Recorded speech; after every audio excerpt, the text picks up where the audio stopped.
For those of you who can, please rise and join me in a pledge to the flag. I pledge allegiance to the flag of the United States of America and to the republic for which it stands, one nation, under God, indivisible, with liberty and justice for all. If you could all please remain standing for a moment. I think probably most of us know that there was another senseless act of gun violence today in the United States. 8 people, I believe, were killed in Florida. I would just ask that we take a moment of silence for them and their families and to stop the senseless gun violence that we have far too much of in our beloved nation. Thank you. Lauren, could you please call the roll? Mr. Schmidt? Here. Mr. Hashmi? Here. Mr. Phillips? Here. Mr. Reese? Here. Mr. Brockman? Mr. Pasquale? Here. Mr. Spadafino? Mr. Heppel? Here. Ms. Tudja? Mayor Cohen? Chairman Taylor? Here. I would just remind my fellow board members that these microphones are amplified, so if you push the button down and the blue light comes on, you're live. If you want to mute your mic. Next item of business are the adoption of minutes of our January 9th, 2019 meeting, which were in our packets. I remind the board that we adopt minutes by voice vote. What is the board's pleasure with the minutes? Moved and seconded. Any discussion?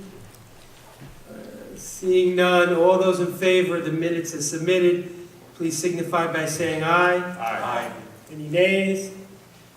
Any abstentions? The minutes are passed. The next item on our agenda, which we're actually going to hold until our next meeting, is the Planning Board reorganization. We'll be acting on that in our February 6th, I guess, is our next meeting? February 5th, Mr. Chairman. The only action we can take this evening, Mr. Chairman, is regarding the recording secretary. I believe at the last meeting, we voted to appoint Lauren Moraes as our recording secretary, and that was an error. It actually should be Debbie Masterton, who has been our recording secretary for many years. So I think what we should do is if someone can make a motion to appoint Ms. Masterton as the recording secretary and second it, we can take that vote and at least we can finalize that issue. Is there a second? Second. Moved and seconded. Any discussion? Seeing none, Lauren, it's not that we don't love you, but so please call the roll. Mr. Schmidt? Yes. Mr. Hashmi? Yes. Mr. Phillips? Yes. Mr. Reese? Yes. Mr. Pasquale? Yes. Councilman Spadafino? Yes. Mr. Heppel? Yes. Ms. Tudja? Yes. Chairman Taylor? Yes. Our first item under new business is application 19-01, 39 Edgeboro Road, Urban Renewal LLC. Is there someone here for that? Good evening, Mr. Chairman. Arvin Ital, Attorney at Law. I represent the applicant, 39 Edgeboro Road, Urban Renewal. Good evening. How are you? I'm well, thank you. Good, good. Mr. Chairman, before Mr. Athol speaks, because really he's only going to be here for probably about a minute or two, all we're doing this evening is we are acknowledging service and jurisdiction of this application.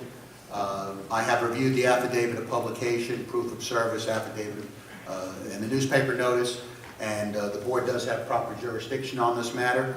The applicant, and correct me if I'm wrong, Mr. Athol, is that you requested that this matter be carried to a special meeting on February 6th at 8 p.m., is that correct? And we have Mr. Sachs. Okay, so I'll make the announcement now that this application will be carried to a special meeting on February 6th, which is a Wednesday evening at 8 p.m., not here, but at the municipal building, and there'll be no further notice, so if anybody is here this evening for this particular application, which is application 1901, 39 Edgeboro Road, Urban Renewal LLC, you'll receive no further notice. I've just made the proper announcement. Thank you. To the extent that any extension of time is required, the applicant grants the extension of time. Thank you. Thank you. Our next item of business is application 18-35V, HD Summerhill LLC. As we all know, this application was heard first in the zoning board.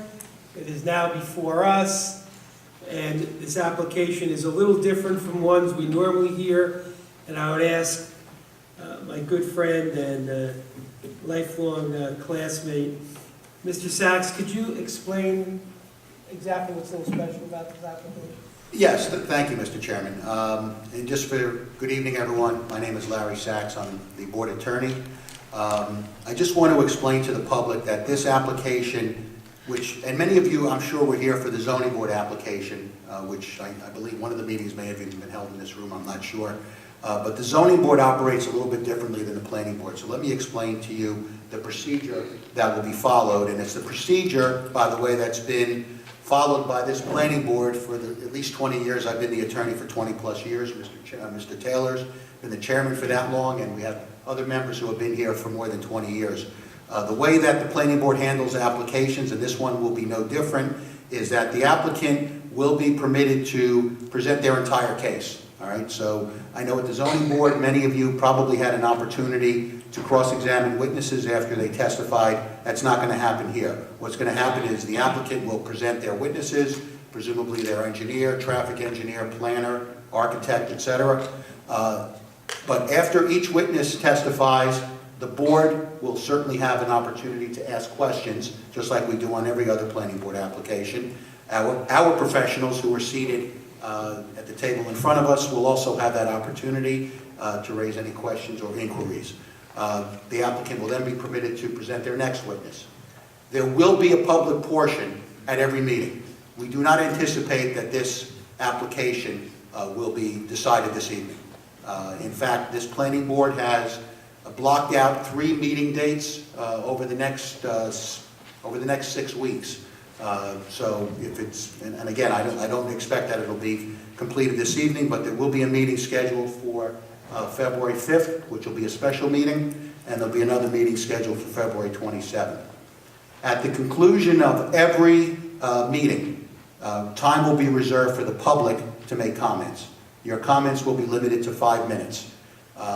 If there is an objector's case that's proffered during this hearing, and when I say an objector's case, I'm talking about a case where parties are represented by an attorney and perhaps have professional witnesses of their own, that same time limitation wouldn't apply. But the members of the public, all of you, will have an opportunity to say your piece, either against this application or in favor of this application, and certainly the due process rights of all of you will be preserved.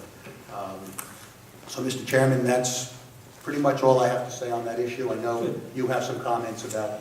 Yeah, just, thank you, Mr. Sachs. And Larry never seeks to remind me that I actually was a year ahead of him at East Brunswick High School. I'm surprised he didn't say that in his opening remarks. But as Larry said, I've chaired the board for 20 years. And I, just like all of you, I'm an East Brunswick resident, as we all are. I grew up was lucky enough to grow up in town. Went through the East Brunswick school system, and love the town, and we all volunteer our time. And I say that just because it's important to me that we all treat each other just like who we are, neighbors. So I understand this is a contentious application. I recognize that. But we all treat each other civilly. That means the applicant, the applicant's attorney, his experts, our experts, and everybody on the board. And I can guarantee you that we'll treat you with the same respect. I said I'm anxious to hear what all of you have to say. I make it a point never to end a meeting without giving the public an opportunity to comment. I can't say that all of you will get to comment tonight, but I frequently extend that 11 o'clock deadline just to hear what my fellow East Brunswick residents and my neighbors have to say. So welcome. I appreciate that you all took time out of your very busy schedule to be here tonight. And like I said, I'm anxious to hear both from the applicant, because this is a new application to me and to us, has to say, and I'm anxious to hear what you have to say. So, having carried on longer than I should probably, We will, HD Summerhill, Mr. Himmelman, I believe you're here on that application. Yes, Mr. Chairman, thank you for your comments as well as Mr. Sachs. Thank you very much for laying the sort of the foundation.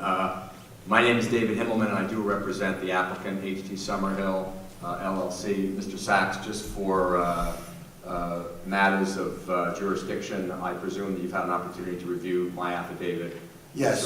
Proof of publication. Yes, thank you, Mr. Himmelman, and just to the members of the board, Mr. Chairman, I did have an opportunity to review the affidavit of publication, the proof of service, and newspaper notice. The board does have jurisdiction for this application this evening. Thank you, Mr. Sachs. I do have an opening statement, and I, in advance, apologize to the public and to the board, but you know, it is important, I think, to the applicant at least to lay out its case, what we're here for this evening. I am not considered an expert, as Mr. Sachs will, I'm sure, agree with me. My role here is to sort of identify the issues and what the applicant's proofs are and lay out the matter before the board. I would like to say also, Mr. Chairman Taylor, I've been appearing before this board for many years. I know most of you very, very well, and I echo your sentiments. I have no doubt that this board will do a thorough and complete review of this application, as this board always does.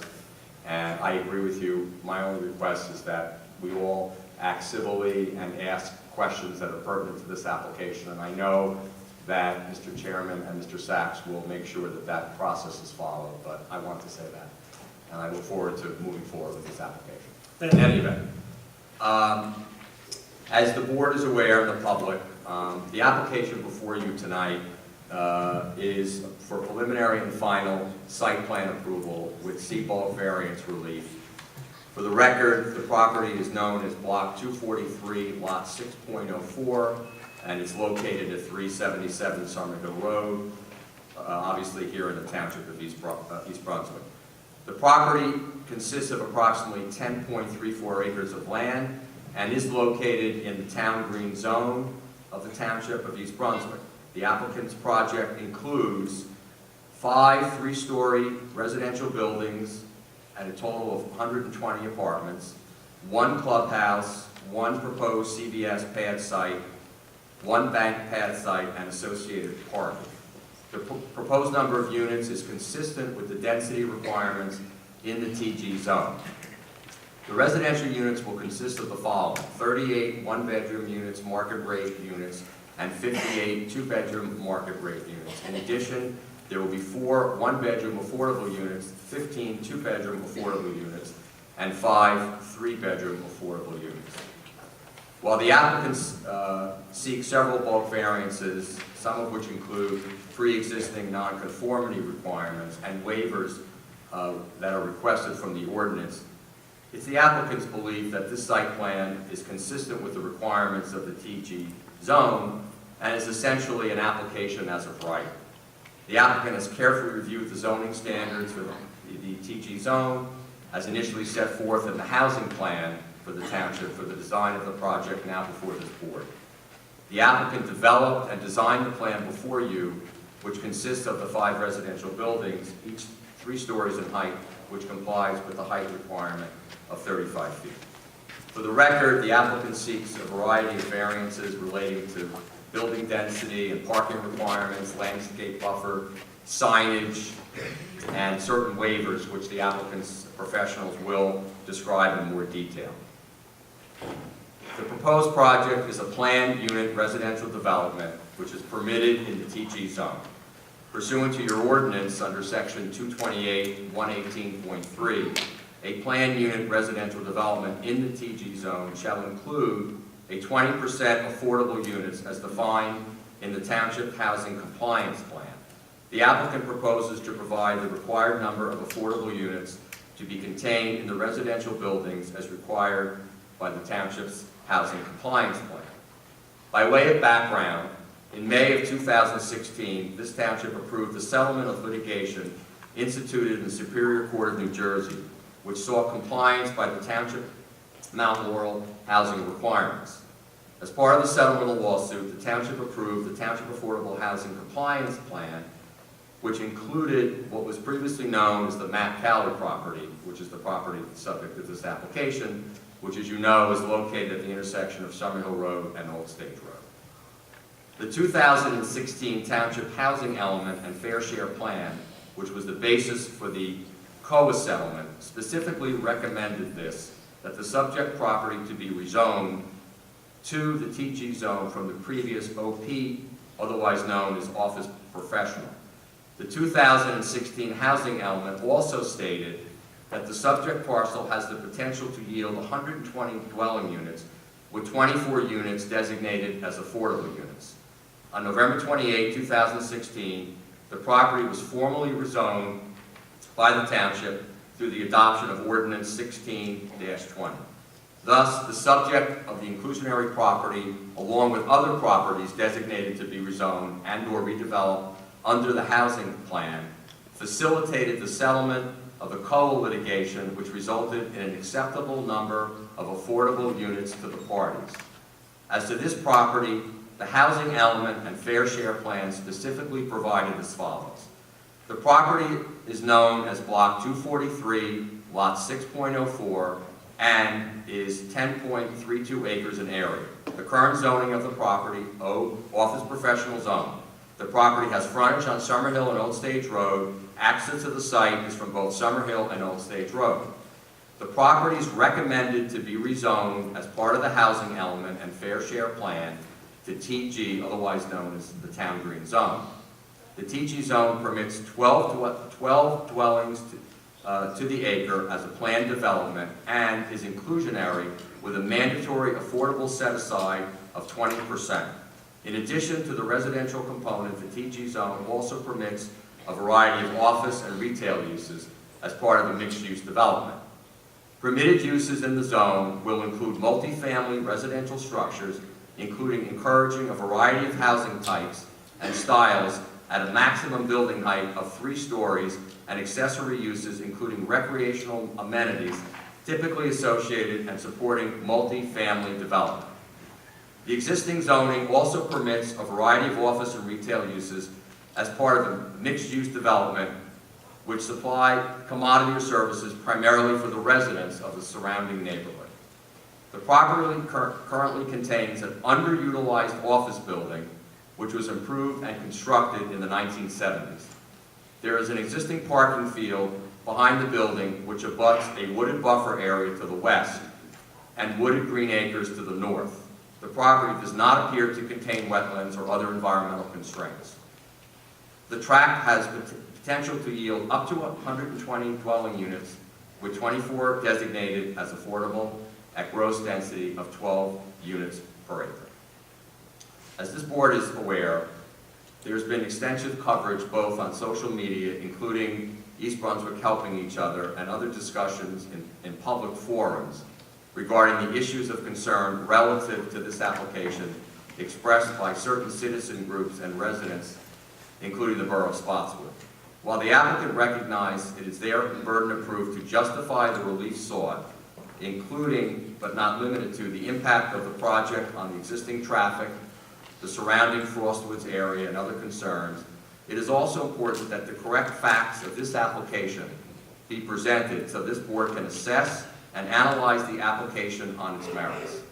Specifically, there's an opposition group which has referred itself to SaveFrost.com, which was formed to express concerns regarding the subject application. While the applicant appreciates the intent of the residents who formed and follow SaveFrost.com, the applicant believes there's information and facts which have been disseminated as part of this website which are not correct. For example, as stated on the SaveFrost.com website relating to this project, quote, "Save our schools, save our roads, protect home values, prevent further congestion, and guard Frostwoods." Initially, while it was difficult to respond to every public sentiment and comment made on social media and in forums which this application is discussed, there are several key points which the applicant wishes the board members and the public to clearly understand relative to this application.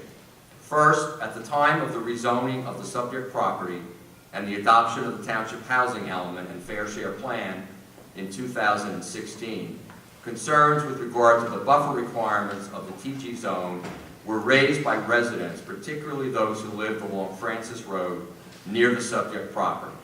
In an effort to address the concerns as to the buffer requirements for the subject property, the Township Council introduced an ordinance amendment establishing a buffer of 150 feet where the property in the TG zone abuts a residence or a residential development. By Township Ordinance 16-25, adopted on December 12, 2016, the Township Council established a 150-foot landscape vegetation buffer in the TG zone as set forth above. In addition, the ordinance provides that the buffer shall be established within a dedicated conservation easement. Clearly, at the time of the rezoning of the subject property, the impact to adjacent residential properties and Frost Woods was addressed by the Township.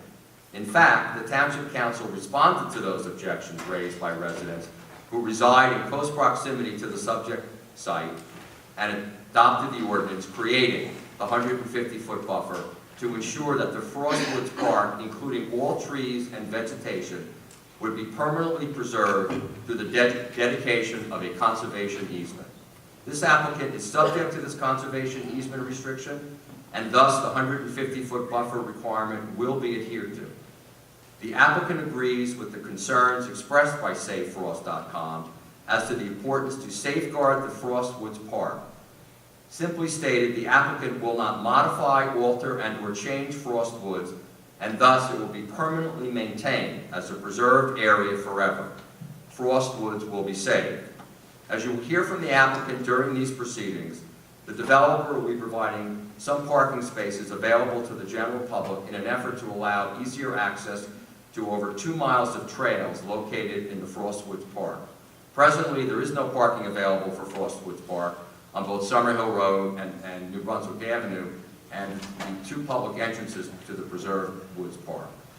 In addition, as noted on social media, particularly East Brunswick Helping Each Other, Facebook, and other social media sites, there have been statements made on this website which have included the following. It has been zoned for Section 8 housing, as the township has been fined for not having enough. The applicant believes the record needs to be clear on the affordable housing issue. There is a distinction in the law between affordable housing units administered by each local jurisdiction under the mandate of the New Jersey Supreme Court and Section 8 housing, which is funded by the U.S. Department of Housing and Urban Development. The proposed development is not providing Section 8 housing. Moreover, the income levels for those persons seeking affordable housing varies from 1, 2, and 3 bedrooms. In fact, the median income levels to be eligible for this region range from approximately $79,000 for a 1-bedroom to over $100,000 for a 2-bedroom and over $109,000 for a 3-bedroom. Pursuant to the New Jersey Municipal Land Use Law, the relief sought by the applicant is a C2 bulk variance. Under the Municipal Land Use Law, as set forth in NJSA 40:55D-70C2, the law states as follows. Where in an application or appeal relating to a specific piece of property, the purposes of this act or the purposes of the Educational Facilities Construction and Financing Act would be advanced by a deviation from the zoning ordinance requirements, and the benefits of the deviation would substantially outweigh any detriment, grant a variance to allow departure from regulations pursuant to Article 8 of this Act. The C2 variance is also known as the flexible C variance. This application involves showing the board that granting the variance will benefit the community. In order to show this, one must demonstrate the following factors. 1, that the variance is needed for a specific piece of property. 2, that the proposed variance advances the purpose of the Municipal Land Use Law, otherwise known as the positive criteria, which our planner will testify to, and the benefits of the deviation from the local zoning ordinance resulting from granting the variance will substantially outweigh any detriment. The variance will not substantially impair the intent and purpose of the zone plan and zoning ordinance, and this is known as the negative criteria. And our planner will walk through each of these elements. Justification for the C-bulk variance relief, as the applicant's planner will provide and state, is that the board has the authority to grant all bulk relief pursuant to a flexible C-balancing test, and the benefits of the application as a whole substantially outweigh the detriments. As to the positive criteria, the applicant will further testify that the benefits of this project as a whole carry forth all bulk relief necessary to effectuate this affordable housing beneficial project. As to the negative criteria, the applicant will testify that the benefits of the deviation from the zoning ordinance resulting from the granting of the variance will substantially outweigh any detriment. As to the variance relief sought, the following rationale will be outlined in testimony. One, as to the off-street parking, the legislative intent to segment parking is substantially met. Off-street parking, the distance between the building and the parking pertains to the garages only. The landscape buffer composition, number of trees in question, that more plants will be provided. A number of units per building, we believe achieves efficiency, meets the building codes, typically for this building type. The applicant will also testify with regard to the signage variance that the bulk relief sought under the flexible C-balancing test and the benefits of the application as a whole substantially outweigh any detriments. As to the positive criteria, the applicant for the signage variances, the applicant will further testify that the benefits of the project as a whole carry forth all bulk relief necessary to effectuate this affordable housing beneficial project. As to the negative criteria for these particular variances, the applicant will testify that the benefits of the deviation from the zoning ordinance resulting from the granting of the signage variance will substantially outweigh any detriment. As to the variance relief sought, the following rationale will also be outlined in testimony: that the freestanding signs promote roadside recognition and are consistent with all roadside signs. The building signs are tasteful, blend with the building, and do not constitute sign cluttering or over branding. As to the positive criteria, the applicant's planner will testify that the proposed project as a whole provides multiple public benefits, including affordable housing. The provision of affordable housing is of paramount public interest, which is a mandate from the New Jersey Supreme Court. In addition, as outlined in the case Homes of Hope versus East Hampton Township Land Use Planning Board, affordable housing is considered an inherently beneficial use where such inclusionary site is needed to comply with a municipality's affordable housing obligations. Moreover, the new development adds viability and vitality to an underutilized site, and the overall appearance will be upgraded with attractive buildings and landscaping. All the above promote fundamental purposes of zoning ordinance and the township master plan, and the applicant will testify that these include the following. Purpose A, under the ordinance, is new housing is created, new commercial uses promote the public good and general welfare. Purpose I, attractive development promotes desirable visual environment. And purpose M, planned unit development promotes compact, efficient use of land. As noted in the statements, comments, and concerns expressed on both SafeRoss.com and other public discussion boards and forums, individuals have raised potential traffic impact, which will result from the proposed project to the existing roadways and intersections. The applicant understands and recognizes that it must present competent expert testimony which addresses the potential traffic concerns. The applicant will be addressing all technical comments and recommendations as outlined in the staff township report, which will be addressed by the various witnesses on behalf of the applicant. Most particularly, the applicant will be addressing and presenting testimony from our traffic consultant, who will be reviewing the traffic impact study report prepared in support of this application. As you will hear from the expert and the findings from the staff report, the board's professionals agreed that the following intersections were studied: Summerhill Road and Old Stage Road, Summerhill Road and North Side Driveway, Summerhill Road and South Side Driveway, Old Stage Road and Site Driveway, and Summerhill Road and the 7-Eleven Driveway. The applicant will present the findings and conclusions set forth in the traffic impact study report prepared by Dynamic Traffic for this application. The applicant's traffic expert will testify that the traffic counts were conducted during peak AM and PM timeframes both during the week and weekend at the intersection of Summerhill Road and Old Stage Road, as well as the existing site driveways and 7-Eleven driveway opposite the site on Summerhill Road. In essence, the traffic study, as the expert will testify, provides the results of the traffic data collected during these peak times, which measures how many cars turn at the subject intersection, the timing of the vehicles proceeding through the traffic signal at the intersection of Summerhill and Old Stage Road, and the length of queue of vehicles at the subject intersection awaiting for the signal to change. As you will hear from our traffic consultant, the traffic expert study prepared by Traffic Dynamic, the following improvements are proposed to the existing roadways. Access to the site is proposed via 2 full movement driveways along Summerhill Road via 1 driveway that will restrict left turn egress along Old Stage Road. This access configuration represents an improvement, the applicant believes, over the existing conditions as I've described. The access to Summerhill Road will be located farther from the signalized intersection that's to the existing intersection and driveway.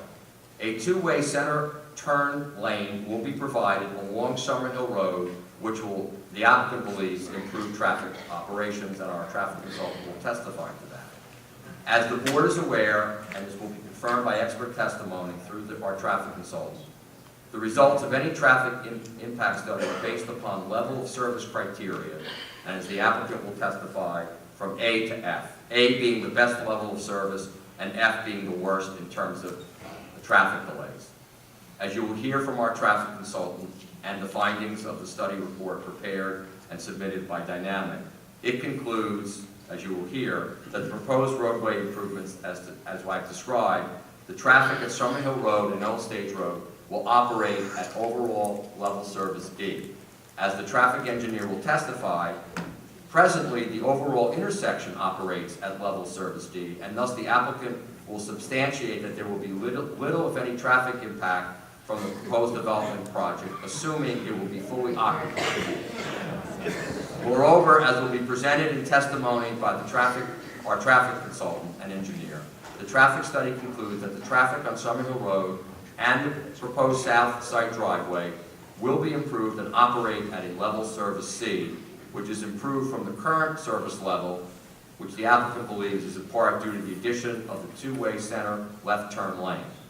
In conclusion, the applicant's traffic engineer will present the findings and conclusions that with the addition of the 2-way center left turn lane, the overall traffic impact along Summerhill Road will in fact be improved after the construction of the proposed project.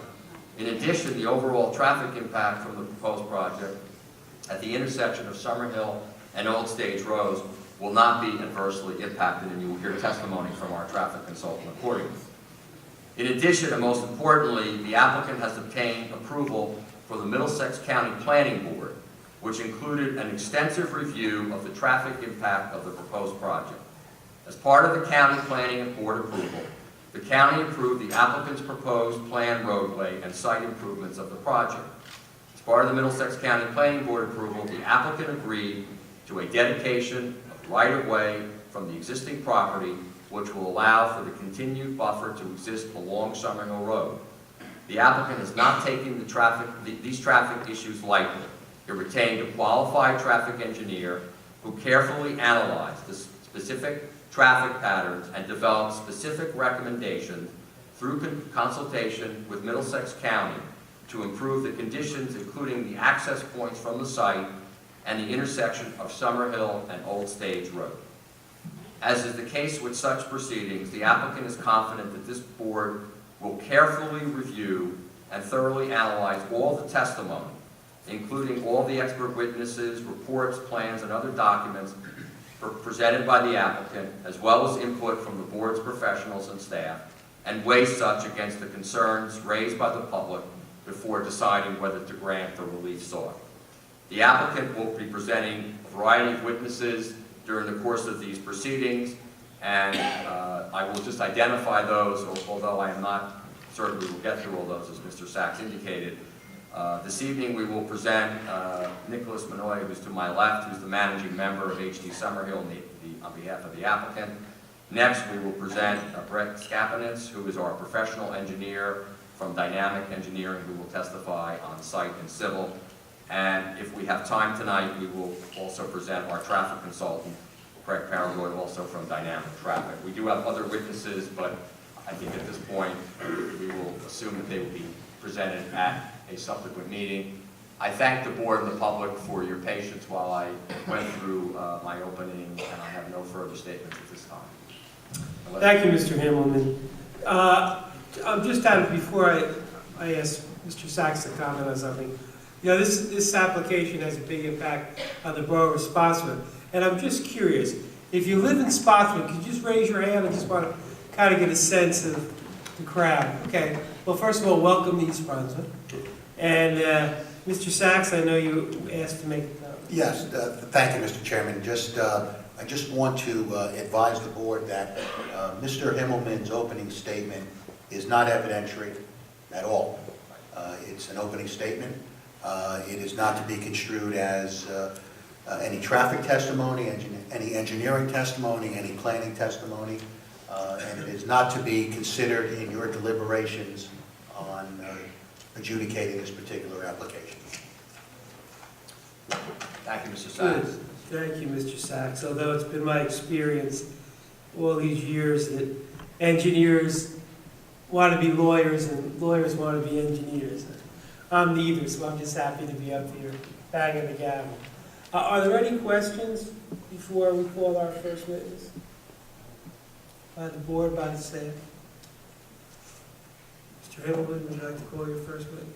Thank you, Mr. Chairman. Yes, Yes. Sir, I don't need to okay, do sir. I just have a question, Mr. Sachs, from a procedural standpoint. I'm an attorney for an objector, and Okay. a procedural question. Sure. Understanding Judge McClusken's order in terms of the question of Mr. Himmelman's witnesses, am I going to be afforded an opportunity to cross his witnesses as they testify, or do you want me to hold all questions to the end? Yes, actually, as I indicated, Mr. Barlow, we're going to do it at the end. In fact, I'm going to give you an opportunity, as you represent an objector, I'm going to give you an opportunity to present a full objector's case, and you'll have that opportunity at the conclusion of the case in chief. And certainly, I'm not going to limit your time on that. So I just want to make sure that Mr. Himmelman will have all his witnesses available at that time. Yes, Mr. Himmelman will be instructed to have all of his witnesses here at every hearing. Thank you very much. Okay, thank you. Mr. Chairman. I didn't mean to interrupt. You did, but that's okay. How else to do it?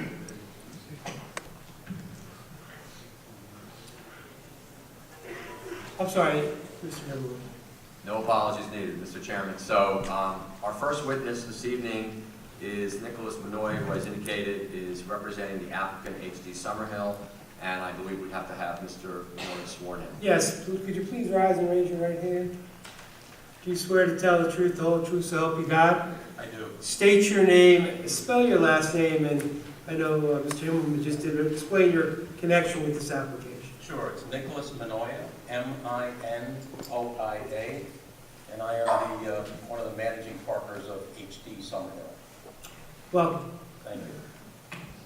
Mr. Chairman, before we get into any direct testimony, just for the record, I did provide with the board and staff with copies of a couple of exhibits that were going to be referenced in Mr. Manoy's testimony. I guess we can mark them as we get into the discussion. Sure. But you know that. Thank you, Mr. Chairman. Mr. Manoy, could you briefly explain a little bit of your background and your work history in your particular field, so the board can understand what your specific background is? Sure, certainly, thank you. So my background is comprised of approximately 40 years of real estate development work, which includes everything from high-rise construction management to real estate development. We specialize in the development of mixed-use projects. It's one of the things that we have a particular focus on.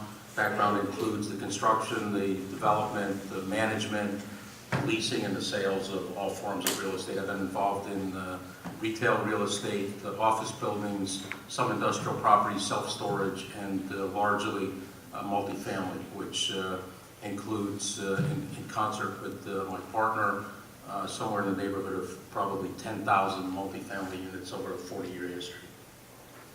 Thank you, Mr. Manoy. Now, I understand you brought several handouts that we will mark, and I believe you have provided two. We will mark them, but maybe you can describe them, and we can mark them into the record. Thank you. Sure. So the HD Summerhill LLC partnership is a joint venture with our company, my company, which is Diversified Realty Advisors, in concert with and partnership with the Hampshire companies. Our company has been in existence since around the year 2000. The Hampshire companies have been in business, I think it's third generation, probably 100 years, 95 to 100 years. Between the two firms, we've touched and we continue to touch all classes of real estate development and real estate investment. And the brochures that we've handed out are a summary of certainly biographical information, some past and current projects of both of our firms.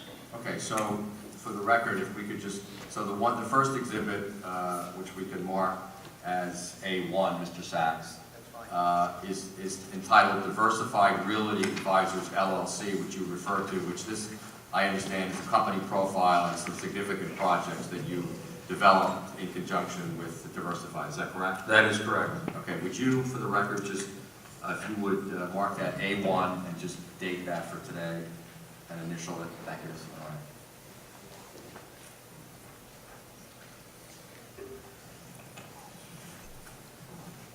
Thank you. And the other document that you have referenced is entitled Hampshire Investment Platform, dated June 2018. And that, I believe, is a description of the Hampshire companies and diversified investment platform, and I guess information regarding certain investment strategies. Is that correct? That is correct. Okay, so for the record, Mr. Sachs, we'll mark that as A2, and if you would date that initial also. Thank you. That's fine.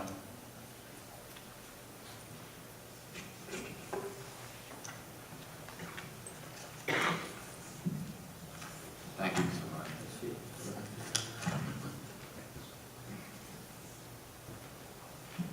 Thank you.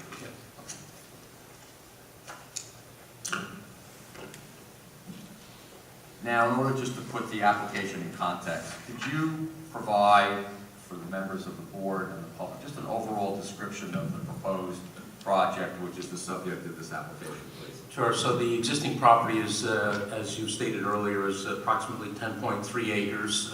It contains a approximately 40,000 square foot single-story office building, which is by any barometer functionally obsolete. Our project includes a redevelopment of the property for mixed use, both retail and multifamily, and comprised of 120 multifamily units, which include both market rate units, 38 one-bedrooms, 58 two-bedrooms, plus the 24 affordable units, which are broken down by one-bedrooms. There's 4 one-bedrooms, 15 two-bedrooms, and 5 three-bedroom units. In addition to that, there are 2 commercial pads. One is a CVS, and the other is a Chase Bank branch. Very good. Now, with regard to the CVS and the Chase pad sites, have you meaning HD Summerhill LLC, has the applicant entered into any lease agreements with those particular tenants?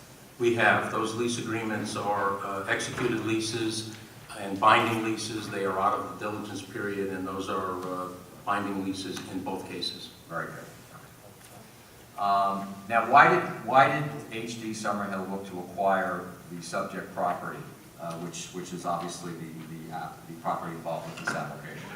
The opportunity was brought to us as a property that Matt Calley was the prior owner, was liquidating as part of a reduction in its portfolio and a resizing and kind of a whatever their strategy was to liquidate certain assets.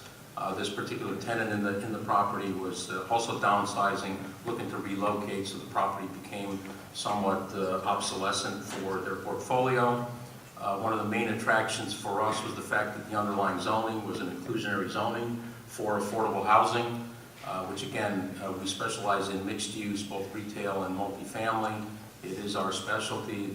The underlying zoning was very attractive to us. We're often involved in mixed-use properties that do include inclusionary housing and affordable housing construction. Very good. Now, when the applicant reached Summerhill closed on the property, had the property already been the subject of the rezoning? Yes, it was already rezoned by the time we closed on the property, yes. Okay. Now, as to the proposed units, will they be, the residential units, will they be for sale or for rent? So it's what we would consider a luxury rental community, and these are all rentals, including the affordable units. So again, it's 38 one-bedrooms, 58 two-bedrooms on the market rate side.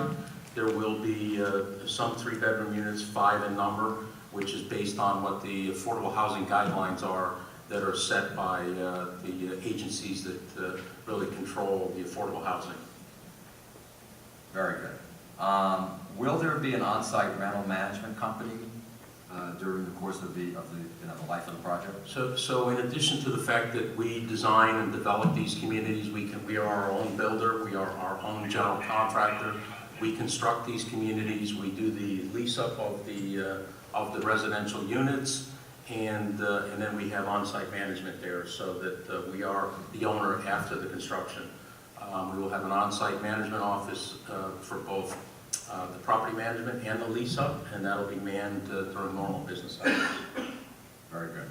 Now, turning to any amenities, can you describe any of the indoor amenities for the residential and any outdoor amenities for the residential component? So the amenities are part of what's being programmed by our team and the architect. Generally speaking, the clubhouse that's a part of the community will include a facility for exercise, a type of a gym facility, some club room, some common space, some WeWork type space for, these days a lot of people are obviously working from home, so we generally like to create some kind of club space where people can lounge and work from their laptop and work from the clubhouse. There'll be some outdoor space, which typically includes anything from some outdoor barbecue areas to fire pits and lounging areas and so forth. Very good. With regard to the proposed project, is any of the housing designated as Section 8 housing? Do you understand what I mean by that? I do. We do not do any Section 8 housing. We don't do tax credit type deals or any type program like that. We are a luxury builder for multifamily, and in the case of inclusionary zoning, where there is a component for affordable housing, as set by certain guidelines, we construct it, we manage it, but we don't do Section 8 housing. Very good. Now, on the commercial aspect, can you just describe the Chase and the CVS tenants and how that will be integrated into the site? Sure. So these are obviously national program type tenants. CVS, it's your typical pharmacy of 13 to 14,000 square feet. It's a freestanding CVS location. And the Chase Bank, again, is a freestanding local bank location. The building is in the range of 3,500 to 4,000 square feet. Very good. Now, is the applicant proposing some parking spaces which could be available to the public in an effort to allow easier access to the trails in Frostwood Park? We think it's important to provide some type of access to the public, which heretofore has not existed through this property. So we're working with staff and the professionals, the consultants for the town. We're going to find some particular parking that's dedicated for that use, yes.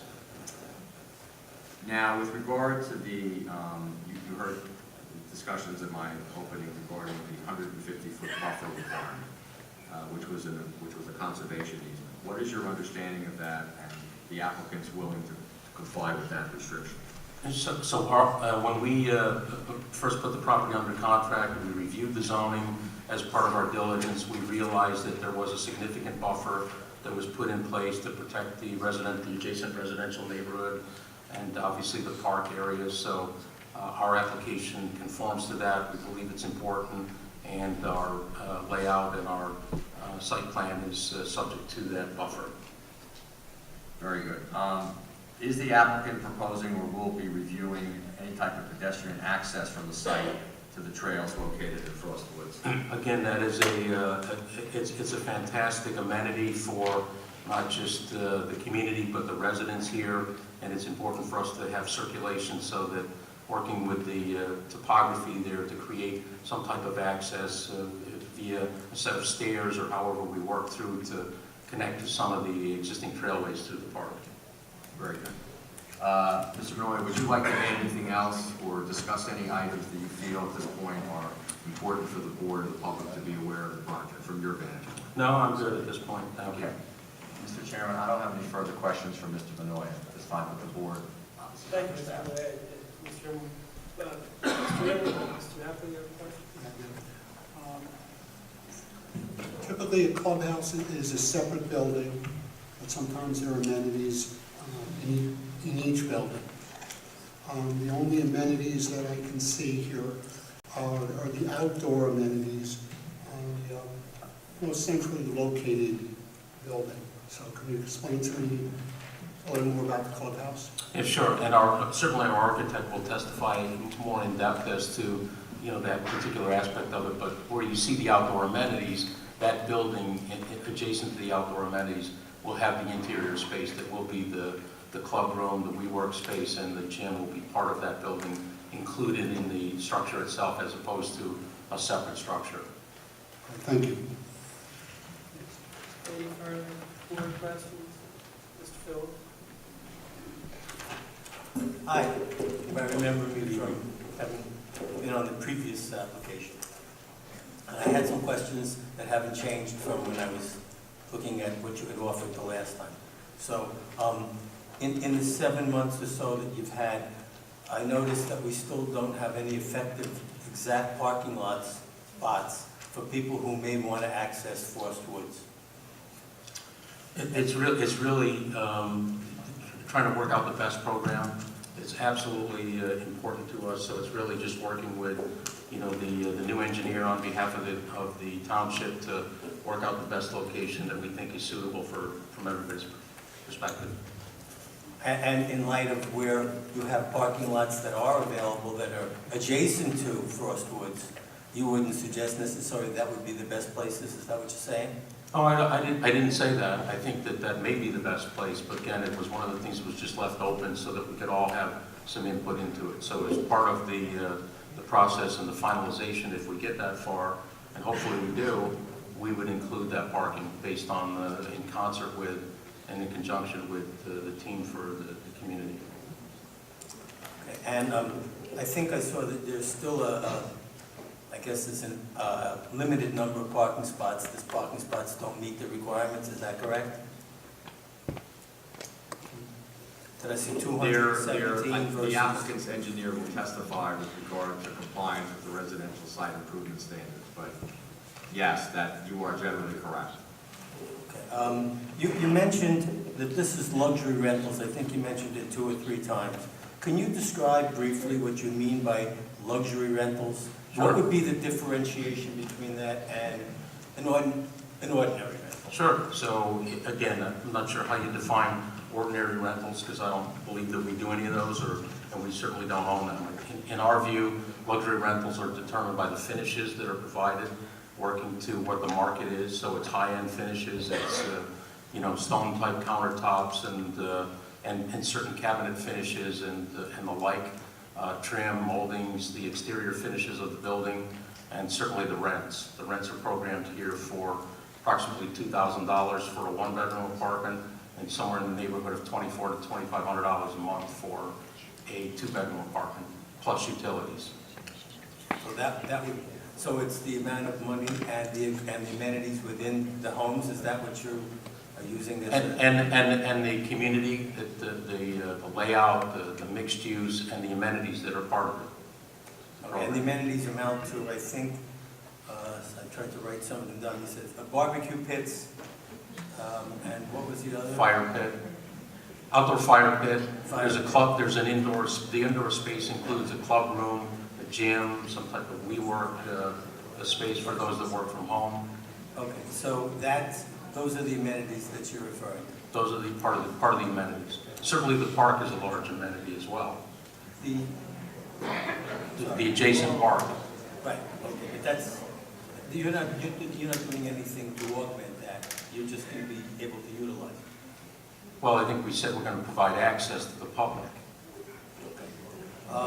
And then just a question back about, you, in this document that you provided, and I think I've seen this before, you reference this project as being one of your multifamily pipeline investment locations.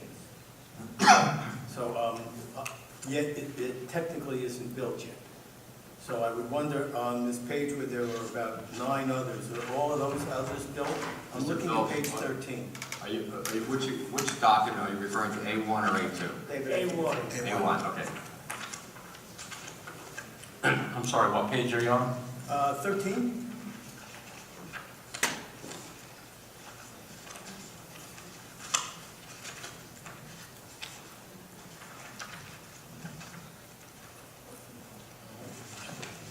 Yeah, it's the one that's horizontal, not vertical.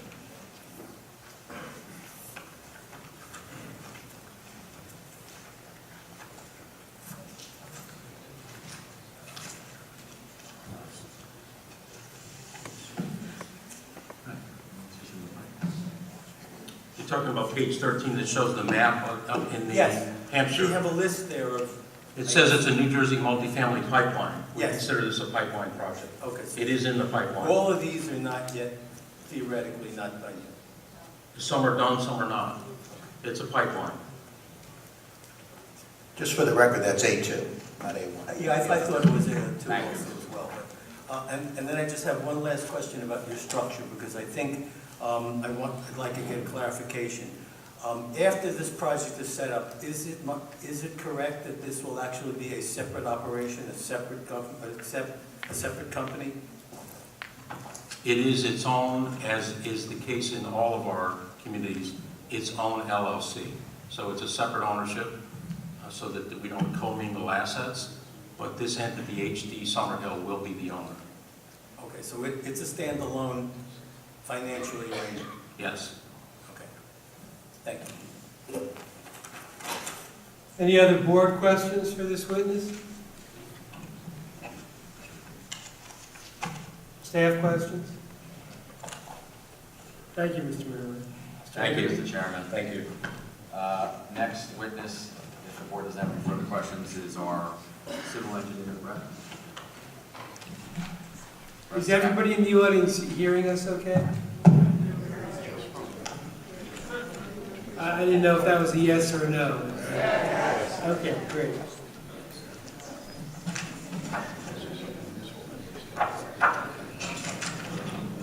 Mr. Chairman, I'm sorry. Yes, introduce your... yes, thank you so much, Mr. Chairman. So our next witness from Dynamic Engineering is Brett Skapinitz, who is going to be testifying on civil and site engineering matters. I guess we would have to have him sworn in and qualified. Sir, please raise your right hand and be sworn. You swear to tell the truth, the whole truth, so help you God? I do. State your name, spell your last name, and give us a bit of your CV, please. Sure. First name is Brett, B-R-E-T-T. Last name is Skapinetz, S-K-A-P-I-N-E-T-Z. I'm a director of Dynamic Engineering Consultants located at 245 Main Street in Chester, New Jersey. I'm a licensed professional engineer in the state of New Jersey, as well as several surrounding states. My license is still current. I've provided testimony before this board on numerous occasions, as well as several others. And I got my degree from Rutgers University in degree of civil engineering. We're happy to accept you as an expert, and welcome back. Thank you very much. Thank you, Mr. Chairman. Mr. Skapinitz, it's my understanding that under your oversight and supervision that you have prepared the engineering plan submitted as part of this application. Is that correct? Yes, that's correct. And I think maybe just briefly, for the benefit, it's the site plans and the technical information that goes into those site plans that I was predominantly put in charge of. So that would include the site plan, the demolition plan, the grading plan, lighting, landscaping, soil erosion plan, and the details that you'll see within that site plan set.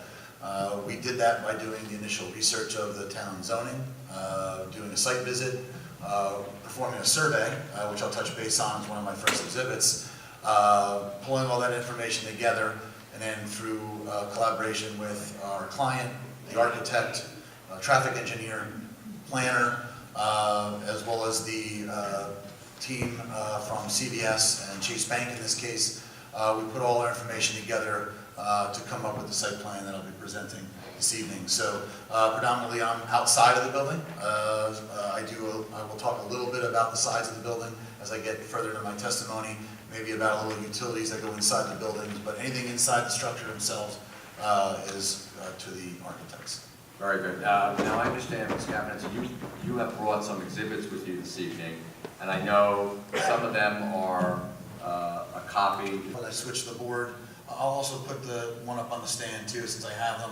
As I go through each one, I'll just switch them off and I'll hand them so you can pass them on. Terrific, thank you. Okay. Very good. Okay, so, Mr. Skaffens, if you would just start your presentation with an I presume you're going to get into existing conditions, you're going to go over the zoning, you're going to go over the entire site plan, and that's fine. If you want to initially at least describe what you're going to be referring to make a determination whether we need to mark those. The first exhibit will be the boundary and topographical survey by DPK Consulting. It's a 10.34 acre parcel that is located at the northwest corner of the intersection of Summerhill Road and Old Stage Road. So Summerhill is, in this case, is running up and down on the right-hand side of the page, under the screen, and Old Stage Road running left to right on the bottom. And up and down would be north and south. Up and down would be north and south, that is correct. That's okay. That is correct. And just so the record is clear, the document that's been handed out is labeled DPK Consulting Alta/NSPS Land Title Survey, Tax Lot 6.04, Block 243, 377 Summerhill Road, Sheet 1 of 1, and the date on it is March 12th of 2018. And it has the one revision date on there, and the block all the way to the right of 3/18. 3/12/18. Correct. Okay, thank you. Okay, so it's been described obviously as the 10.3 acre parcel, its location. I want to use this exhibit also to illustrate where the buffer line has been established. So as mentioned earlier, there was an ordinance that was passed in December of 2016 that provided for a 150-foot buffer along the westerly end of the property and a 50-foot buffer up against Frost Woods. So as I move the pointer on the screen, that is the outline of that easement. And on the board, for the board to see, it runs along the top 50 feet and 150 feet along this side. Inside of that buffer is predominantly developed land, part of the office building today, and that building is noted, as mentioned, as a 40,000 square foot office building, has access to Old Stage Road, one driveway, and another driveway near the building to Summerhill. So Summerhill's driveway, for the board to see, is off to the right, and the one at Old Stage is about this location on the bottom. There are 250 parking spaces currently out there today, and the impervious coverage that takes up the entire parcel is about 36%. The building obviously will be taken down, and is the intention to also remove most of the paving as we regrade and reshape the property for the proposed development. That's just to give just a further direction. We obviously have the residential development within East Brunswick to the left-hand side or to the west. It's along Francis. We have across Summerhill Road additional residential and a commercial property, the 7-Eleven at the intersection of Old Stage and Summerhill on the northeast corner. And the boundary of Spotswood runs along the southerly edge of the property. So our proposal, moving to the next, actually I want to move to the next exhibit just quickly. This is an aerial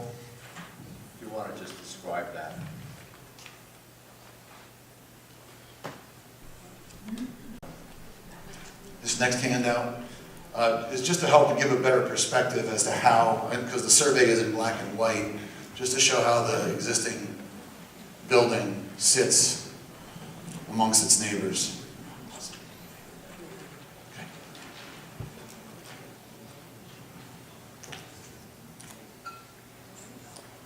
Now this is a new exhibit, so at this point in time I'll mark it. A3.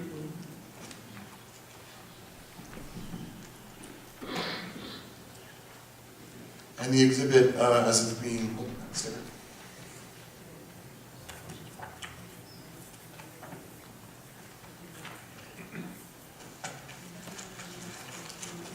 A1, No, A3. A3. Yeah.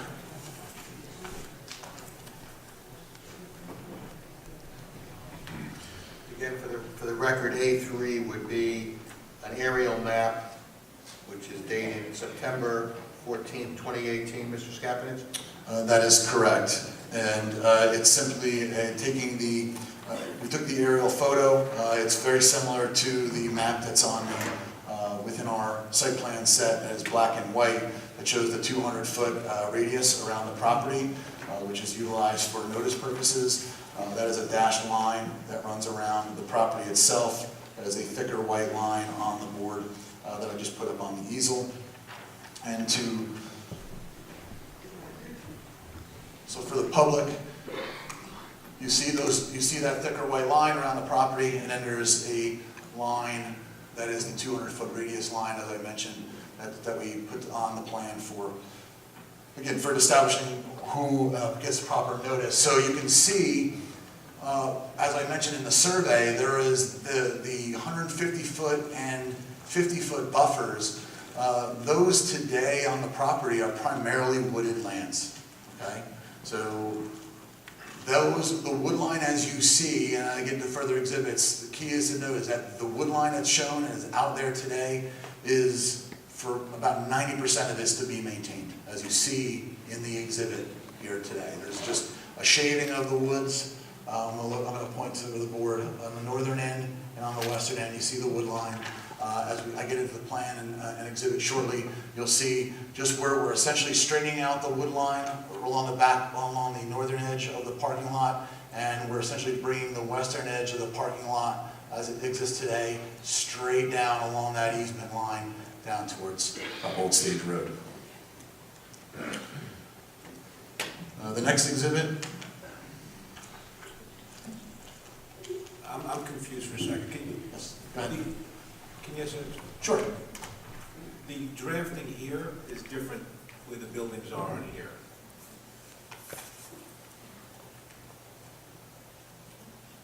Let me see what you're referring to.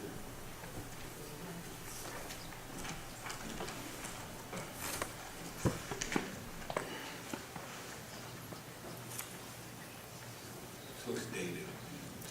You have the buildings over here, buildings over here and over here. This is just existing conditions. This is not what those are all existing conditions of the survey, which refers to the existing conditions on the aerial. The site plan that you have open is to the proposed conditions, which I'm about to discuss. Just for the record, Mrs. Skapanitz, when you say the existing conditions, well, can you just refer to the exhibit? So when I say the existing, I'm referring to the survey. Right. There was and A3. Those are both. I'm only discussing the existing conditions right now through those exhibits. Just so the board members are clear, what was submitted as A3 is an aerial of the existing conditions on site, the existing building that's there. That's correct. All right, it's not the site, not the proposed site plan. No. The next exhibit will No, be talking about the proposal. and let me just finish. And Mr. Reese, what you're talking about is the survey that was provided. If you're looking on the left, you see some structures. Those are the houses on Francis Road. So that's what you're probably referring to. There's the only building that's on the survey map is the existing conditions that are there now, which is the office building that's there, the parking lot, the driveway entrance on Summer Hill, and the driveway entrance on Old Stage. So they have not gotten yet to the site plan. Okay. Mr. Kaplan, so you have now another exhibit you'd like to mark, is that correct? So That is correct. I'm going to move on to the next exhibit, which is the first exhibit to show how the proposed conditions are situated on the existing property. Okay, so for the record, if you would describe that, and I mean, you describe what's noted on the plan, and then we have to mark that, I believe we're now A4. Yes. Yeah, it's A4, and this is, again, an aerial exhibit of the proposed site plan, of the proposed improvements. It is dated January 23rd of 2019, correct? That is correct. Okay.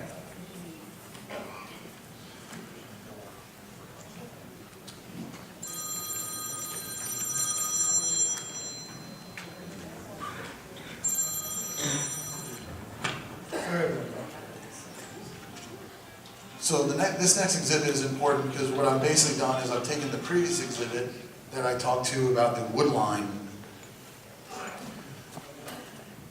being shown along the western edge and the northern edge.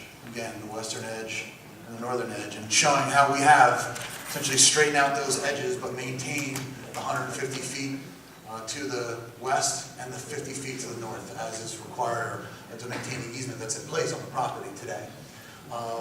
The proposal, as has been described, is for the construction of 5 multi-unit residential buildings.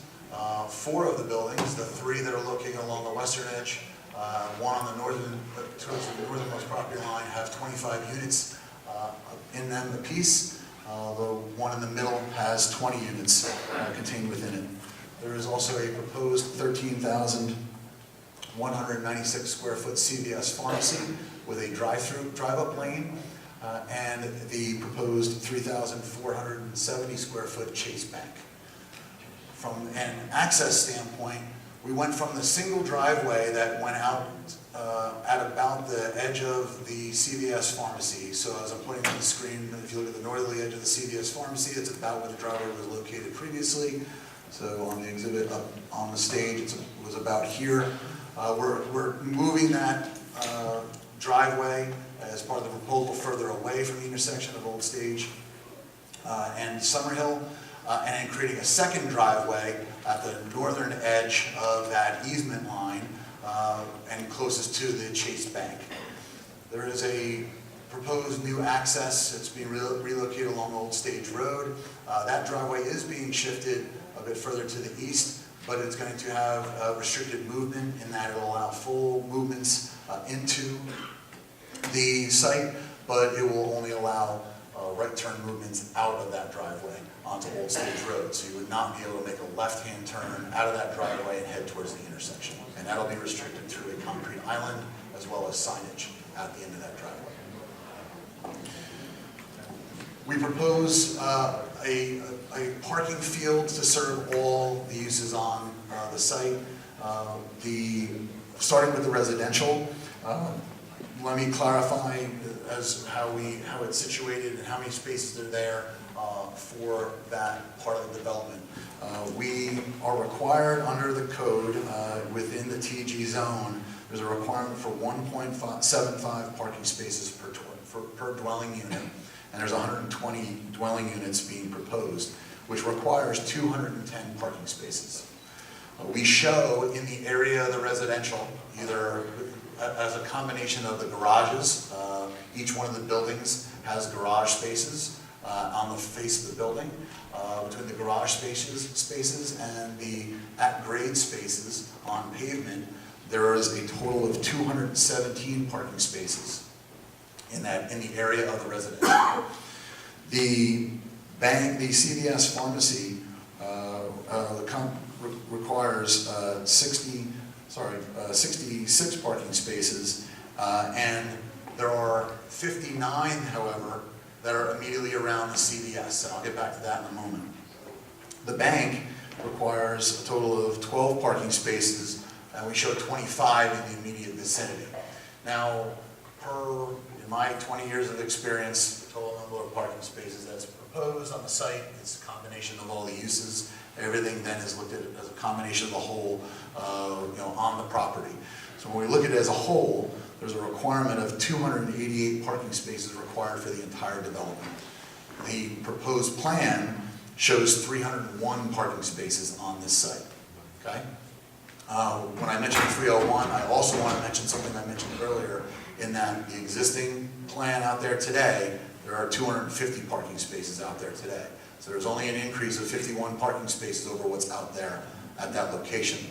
But going back to the distribution, we have a total that meets the total number that's required under the ordinance. Now, distribution-wise, if you look at it individually, yes, there is a slight shortage in the amount that would be required by the CVS as a standalone and what's surrounding it in the proposed plan. Again, 66 versus 59. And that's essentially the only deviation I see when it comes to the parking, when it comes to number that's on this plan. So, Mr. Kaplan, just so the record's clear, so you're indicating the applicant complies with the overall parking Yes. requirements, but there's a deviation or a variance required for the CVS retail where 66 spaces are required and 59 proposed, is that correct? I'll say yes loosely to that question, only in that there's nothing specific that says in the ordinance that says while we need to tally up the total uses and total parking, we're doing so. There's nothing that says that they need to be in the immediate vicinity of the CVS. I'm sure that's the intention, and obviously it logically makes sense. So that's why I'm throwing it out there, to say that possibly, you leave that to the interpretation of the board and its professionals as to whether that's actually required. Fair enough. And maybe you're not the right witness to ask this, but you were talking about having some public spaces to benefit Frostwoods. Can you tell me the approximate, I know we haven't nailed that down, the approximate location or the thought behind where those spaces might be? There could be the possibility of designating a couple of the end spaces near the residential, which would be, I'm going to look in the northwest corner. That's a possibility. There's also a possibility of looking at the space to the east of that, I guess, the north center building, and I'm going to point right in this location on the board, where we could potentially carve out a couple parking spaces as well. Recognize that if we were to take some of the existing parking near the residential and stripe them and sign them and say, we put a couple parking spaces there and we all feel that's the appropriate location, we're in excess in that area for the residential. There's about, as I noted before, there's 217 in that area versus 210. So there's a couple spaces to give. And just one more question on the parking. You said there was garage parking and surface parking. That is correct. So Are there is all the garage parking for the market rate apartments, or does some of the moderate income have garage the parking? intention is for the market rate to have the garage spaces. So if I happen to be of moderate income, I'm stuck outside. The first that goes is to the market rate. Okay. Interesting. Thank you. Yep. I'm sorry. Mr. Criscolo, and then Clarence, and then Steve. Okay. I noticed on the plans the placement of the handicap parking, which I'll have grave concerns about. The way you group them, basically, if anybody's handicapped in the center building or the two outlying buildings, you're out of luck. So I'll ask our staff to really take a hard look at that. There's not enough handicap parking as far as I'm concerned. Secondly is you're counting the spaces in the garage, correct? That's As correct. Parking spaces. That's correct. And this board, and I believe Mr. Hildman understands my feeling about counting those spaces. Your residents are going to use that for storage, and there's not going to be enough parking. I deal with it on a daily basis in town hall, and my professional staff know this because people come in and they say, I don't have enough parking in my development. And they're not using the garages for parking. They're using it for storage. They're running their eBay businesses out of those garages. Some of them, probably not in your community, making rooms out of them. But I have grave concerns over these two factors. First and foremost being the handicap spots, which there's not enough of them. They're supposed to be the closest access to the buildings. And so people in those other buildings that are handicapped are going to have a problem. Also, you have on your plan, I know this isn't dealing with parking, but you got parking or ability to put bicycles. Where are they going to go? Around the building? Doesn't make any sense. You got bicycle storage outside on these racks. So I'm concerned about that too, as an amenity, including that, because where are they going to ride to? And I always profess that every application that we have to this board, some kind of bike lane or bike trail or whatever. And I know these two roadways are busy roadways, but I think we are working on a connectivity plan through all of Middlesex County to build bikeways throughout the community. I'm glad to see the bike racks. Just show me where they're going to bike to, and I'd like to see some bikeways put into this plan, at least so if people can bike up the Frost Woods or down to Spotswood or Omega or whatever. So that's just my comments at this time, and I ask the staff to take a heavier look at the handicap parking requirement. Thank you, Blake. Please, I appreciated our business administrator's comments as much as anyone, but I would ask you not to applaud, please. I just want to pick up where Joe left off, Mr. Scully. Are we going to deed restrict then that the people cannot, they have to use the garage for cars? Actually, Mr. Reese, that might be incorrect terminology because these are not going to be fee simple. These are going to be rental apartments. Right. So the only issue really is, I guess, perhaps there could be something in the leases. But I'm going to bring a question to you which concerns me about the garages. Obviously, you're going to have some residents who are going to have garage parking. First come, first serve, whatever it is, all right? And they're going to pay for it, and it won't be provided to the affordable units. But you have general overall parking for residents on site. And what if we have a situation where someone's got their car in the garage and another resident or a visitor perhaps who's visiting the site blocks them in because you've got a parking space in front of these garages? How are you going to deal with that? Do you have a procedure for that? Yeah, in that case, there will be identification on the ground spaces in front of those garages to be for, so whoever has a garage also is getting the parking space out in front. In front of their garage? In front of that garage. And even with that situation, and where we have, there's 58 situations in this plan like that. Okay, so there's 58 garages and there's 58 parking spaces out front. It's 116 parking spaces. I take those out of the equation from the 217 that are there, there's 101 that are left. Okay, if I take the 101 that are left and I apply it to the units, okay, that are left over, I'm still getting above the 1.75 or 1.77. How many visitor spots will you allow? Well, no, there's no requirement for additional visitor parking spaces. It's a combination thereof. It's very similar to what. That's what you can laugh at.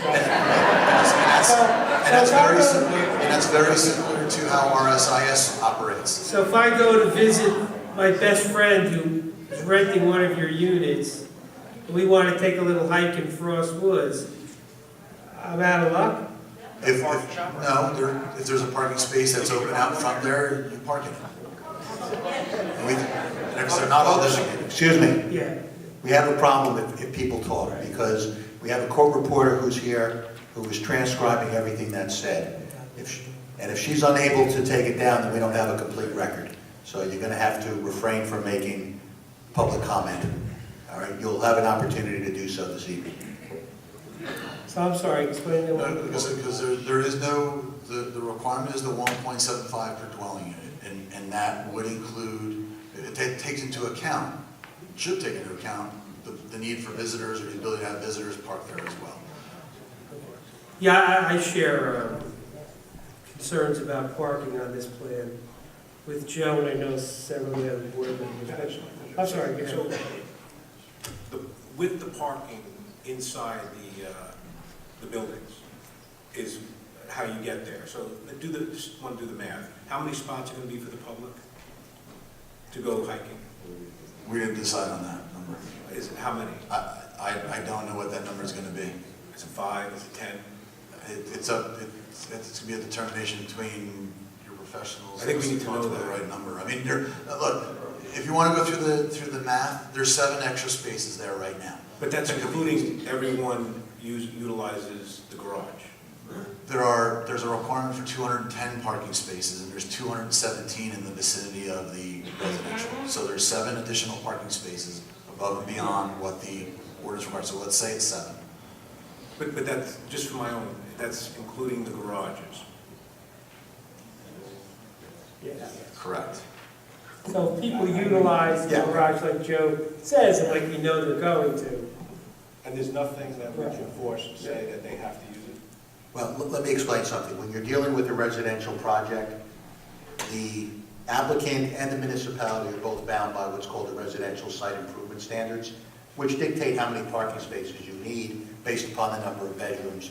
And I'm looking at my traffic engineer and John to confirm that, but yeah, that deals with the residential portion. They do not technically require a variance for residential parking under the RSIS. I think the only possible variance, and John, you can jump in, or Jim, you can jump in, is on the CBS. But.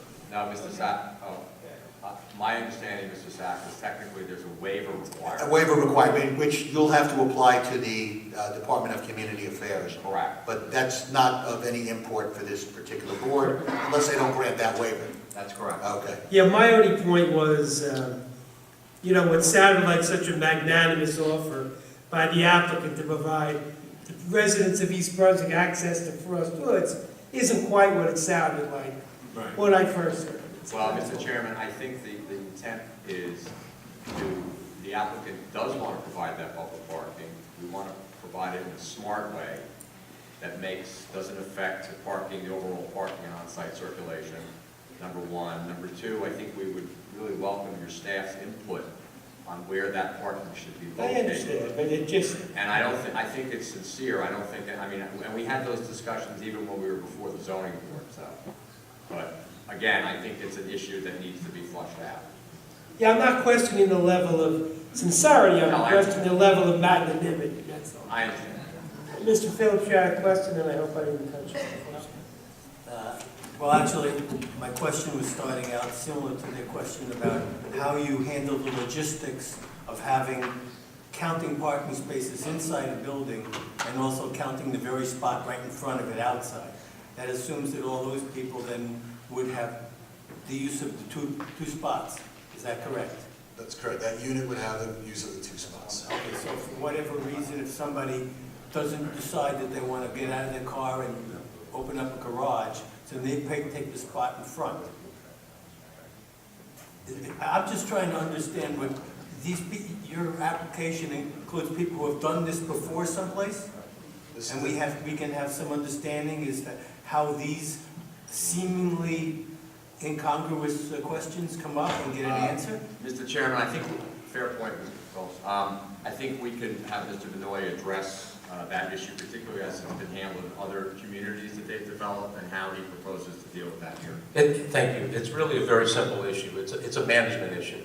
That's why there's on-site management, there's on-site leasing, and it's programmed by tenants with their leases, and it's prescribed based on what they rent. So every day there's management staff on board. It's on the property, on the premises, and if there are any conflicts that develop, sometimes there are. People park in spots, it happens all the time, that they're not supposed to be in. And there's a staff there, and whether it's today or the next day, or it happens overnight, it's enforceable. And the garages are not for storage, they're for parking. So that if there's a problem and people are over-parked because their garage has belongings in it, it's not allowed under their lease, those belongings will be removed. It's a management issue, and it's for parking, not for storage. So then your answer would be that it's you police it. It's an enforcement policing by the management group. That's correct. And in the past, have you had any high level of issues with regard to people maybe not following the rules, if I can use that? No. So everybody's compliant? No, I'm not saying they're always compliant, but it's a management issue, it's an enforcement issue that, like any rules or regulations that are part of the community, it's up to us to enforce them, and that's what we do. We're a professional organization, we self-manage, and the same will happen here. Can I ask staff, or maybe somebody from administration, does the town have any similar parking arrangements in any other development or any other construction activity? Not that I'm aware of. I mean, I do know that many of the developments that were built in the 80s, you know, the Society Hills, some of the other condominium, planned unit developments, do have numbered spots. But, people don't, it's human nature, people don't always park where they're supposed to park. And after 4 years, whatever you put down on the asphalt is gone anyway. I would also like to mention, we've tried to be good stewards of parking spaces for the people in those developments. The problem really arises when it snows and we don't allow on-street parking. And now there's not enough parking spaces for people to park in their development because they can't be parked on any of our streets. And Mr. Kipp, who's my department head, will tell you we dread the first snowstorm because 5 people from this one development are going to be in. And we tell them the same thing every year, that tell your neighbors to clean out their garages and park their cars in their garages. There's another issue here too with the calculations. And this board knows my feeling about the minimum allowed. And I'm hoping that they can revisit that again. But you're going to have people living in a 2-bedroom or 3-bedroom apartment that could potentially have 4 or 5 cars. Kids can't move out. These places are not affordable for 25, 30-year-old people that have degrees from college and masters. They're getting back out of college, and they're only making $50,000, and they got huge college loans. So who do they live with? You and I. So it's an issue. And if you want to be good stewards, you're going to provide more parking. And you're going to have to apply and supply more handicap parking, because I'm concerned about, as our population gets older, we need to still get out and be mobile, but we also need to have accommodations to park closer to the buildings. Thank you. Thank you. Charlie and then we're going to take a quick break because the chairman needs to use the men's room. It's about getting old. A couple questions. Okay, the spaces will be numbered initially, yes? The intention would the only spots we would expect to be numbered would be the ones in front of the garages. The ones that are, that's it, those units that have those 2 spaces. So one of the concerns that I have, and somebody brought up Society Hill, okay, and I have a daughter that lives there. So as an example, it's a holiday, and some people go out, and some people visit. So we go over and we visit, and we're able to park.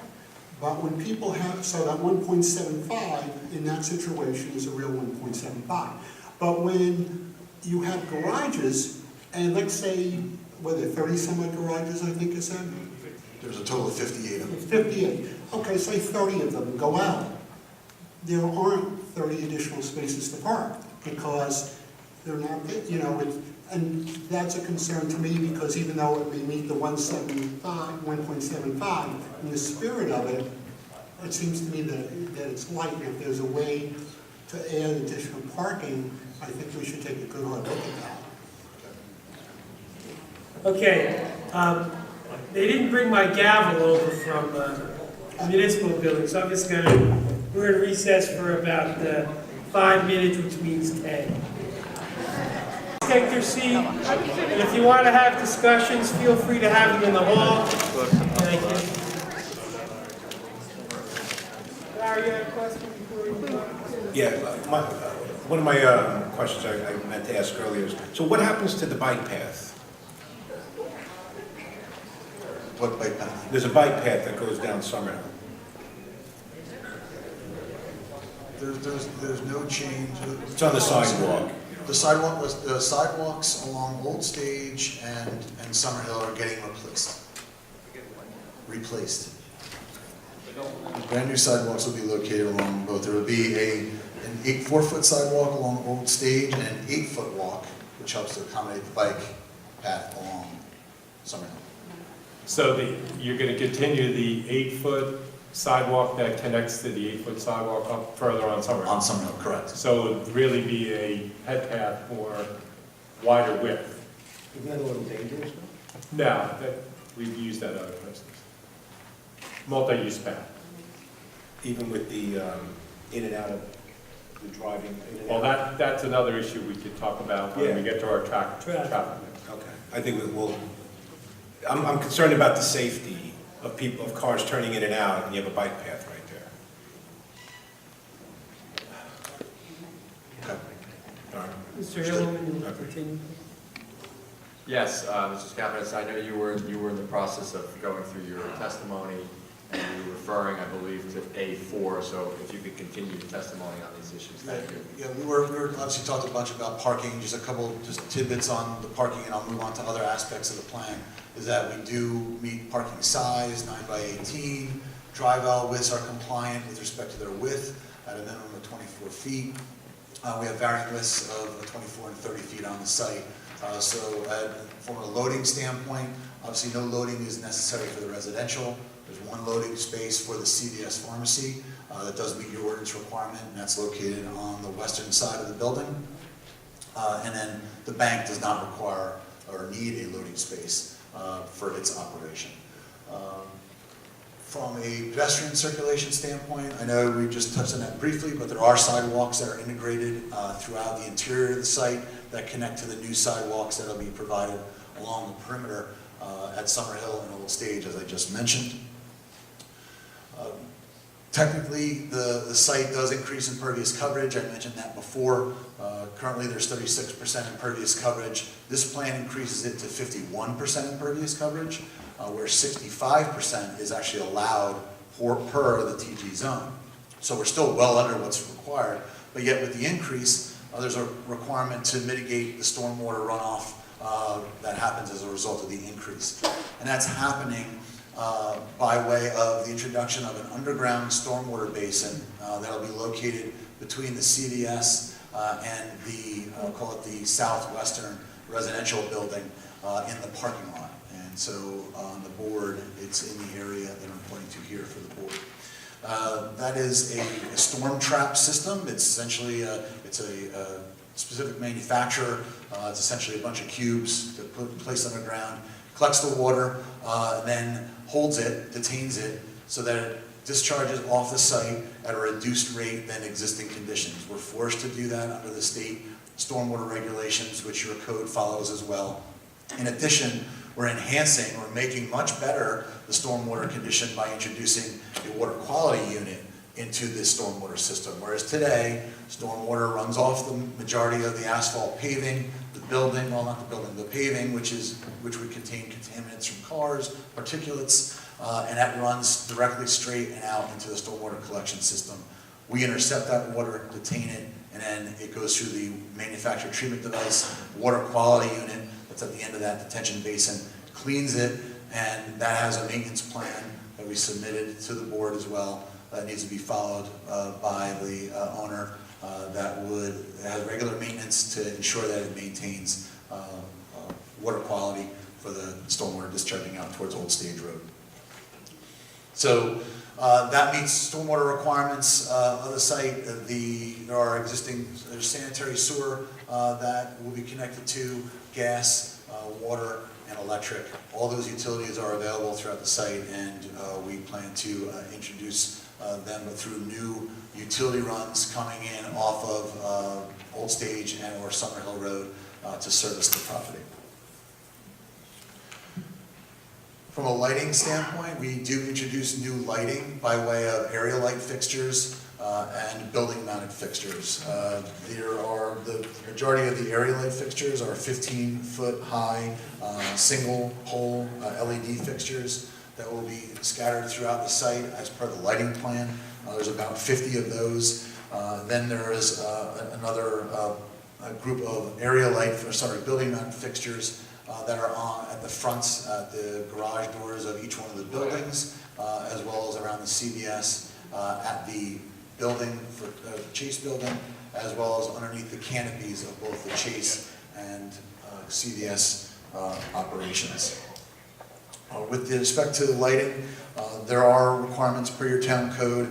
We do meet the minimum requirement with respect to lighting on site, but what we do ask for is a request of variance for the intensity or the average, the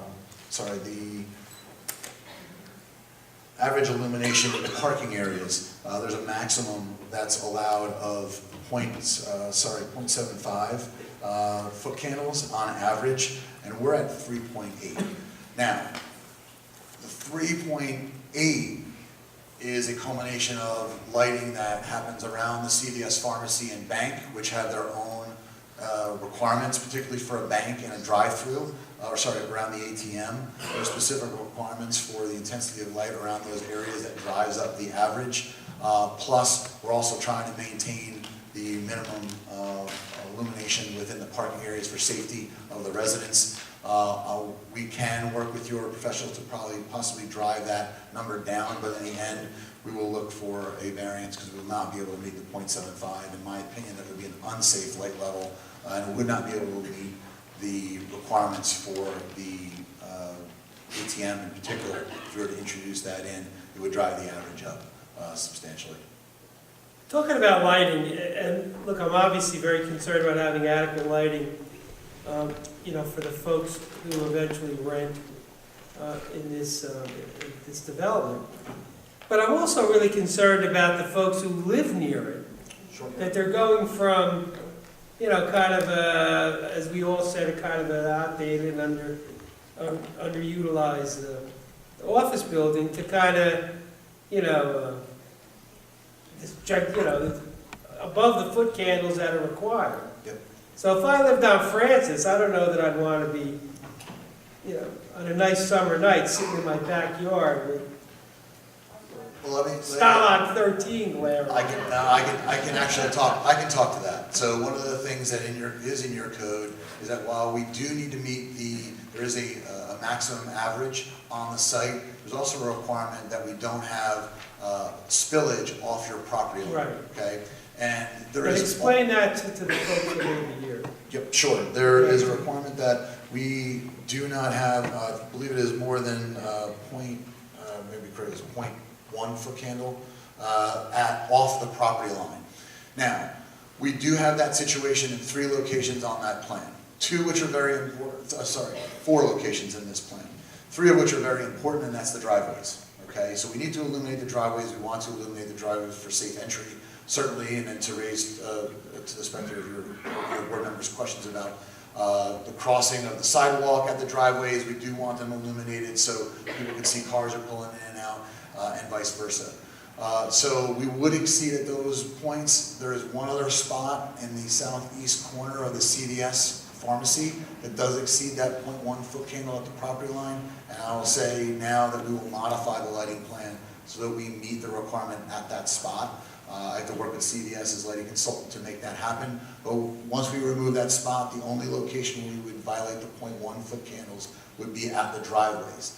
So therefore, we would have, and the spillage at those driveways is about 0.5 foot candles in our plan. So we would not have light other than at those locations spilling over the property line and impacting residents. That would be and the ones that are most impacted are the ones that would be to the east side of Summerhill or the south side of Old State Road in Spotswood. The residents Yeah, that but are just because folks live in Spotswood, and I'm an East Brunswick planning board chair, Yep. I care about the people in Spotswood. I do as well. That was a bit of a little bit of an add-on. No. My point is those are the 2 that are most impacted, because I'm going back to your comment, Mr. Chairman, about the residents along Francis. They're the least impacted by all this because they have the 150-foot buffer Plus, they have all the three buildings that are acting as an additional buffer or wall, in this case, to the light that is happening in front of those buildings on the east side. There are no lights proposed to be illuminating the back sides of the building. So that's the only reason why I brought that up, Mr. Chairman. John, just a quick question. This is a real concern of mine. Are you fairly confident that we could deal with this lighting issue, or?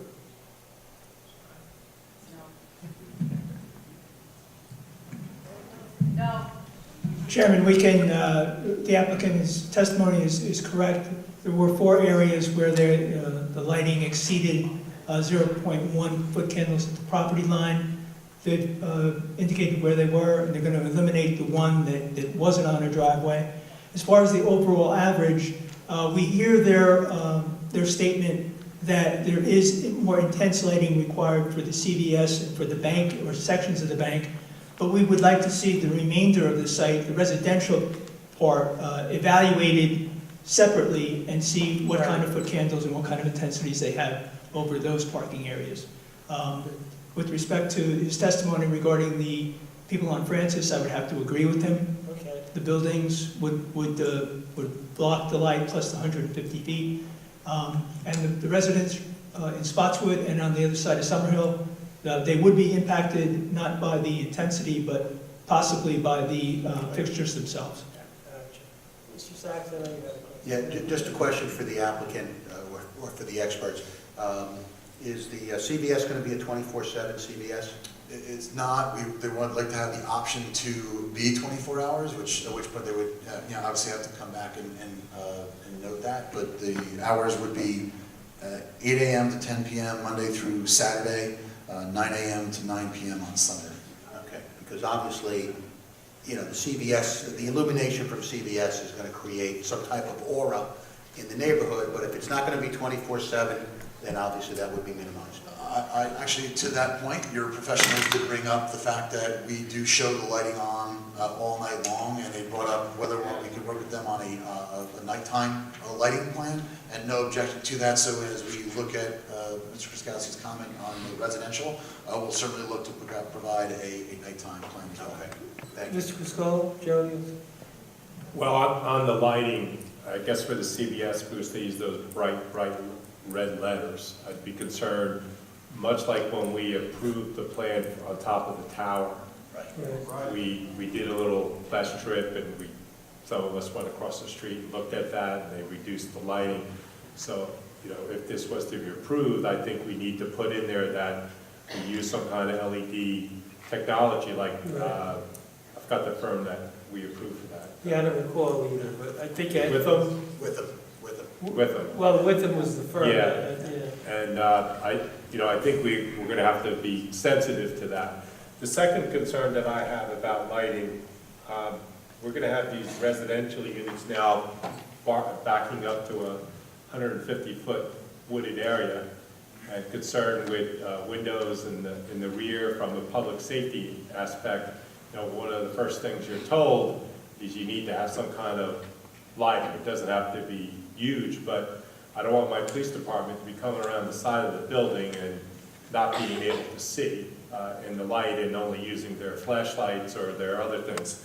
So I'd like to see at least something developed where they don't have to be big wall packs with some sort of lighting to illuminate the immediate area. I know we're going to get into the architecturals, Right. but I don't know if there's going to be any kind of patio space there or whatever, but I'd certainly be concerned about, if this application was to be approved, the safety of all these residents as well, Sure. including the rear. So I would like that to be also taken into consideration. Okay, great. No problem, we'll take that into consideration. I'm sorry, Mr. Phillips. Excuse me, I'm just still trying to get my head around this garage underneath. When somebody's using that, is there a way for them to go there into the building? Is that how that works, or how does that work? To go into yes. Is there a common hallway inside, or is it actually part of the living area inside the people's houses?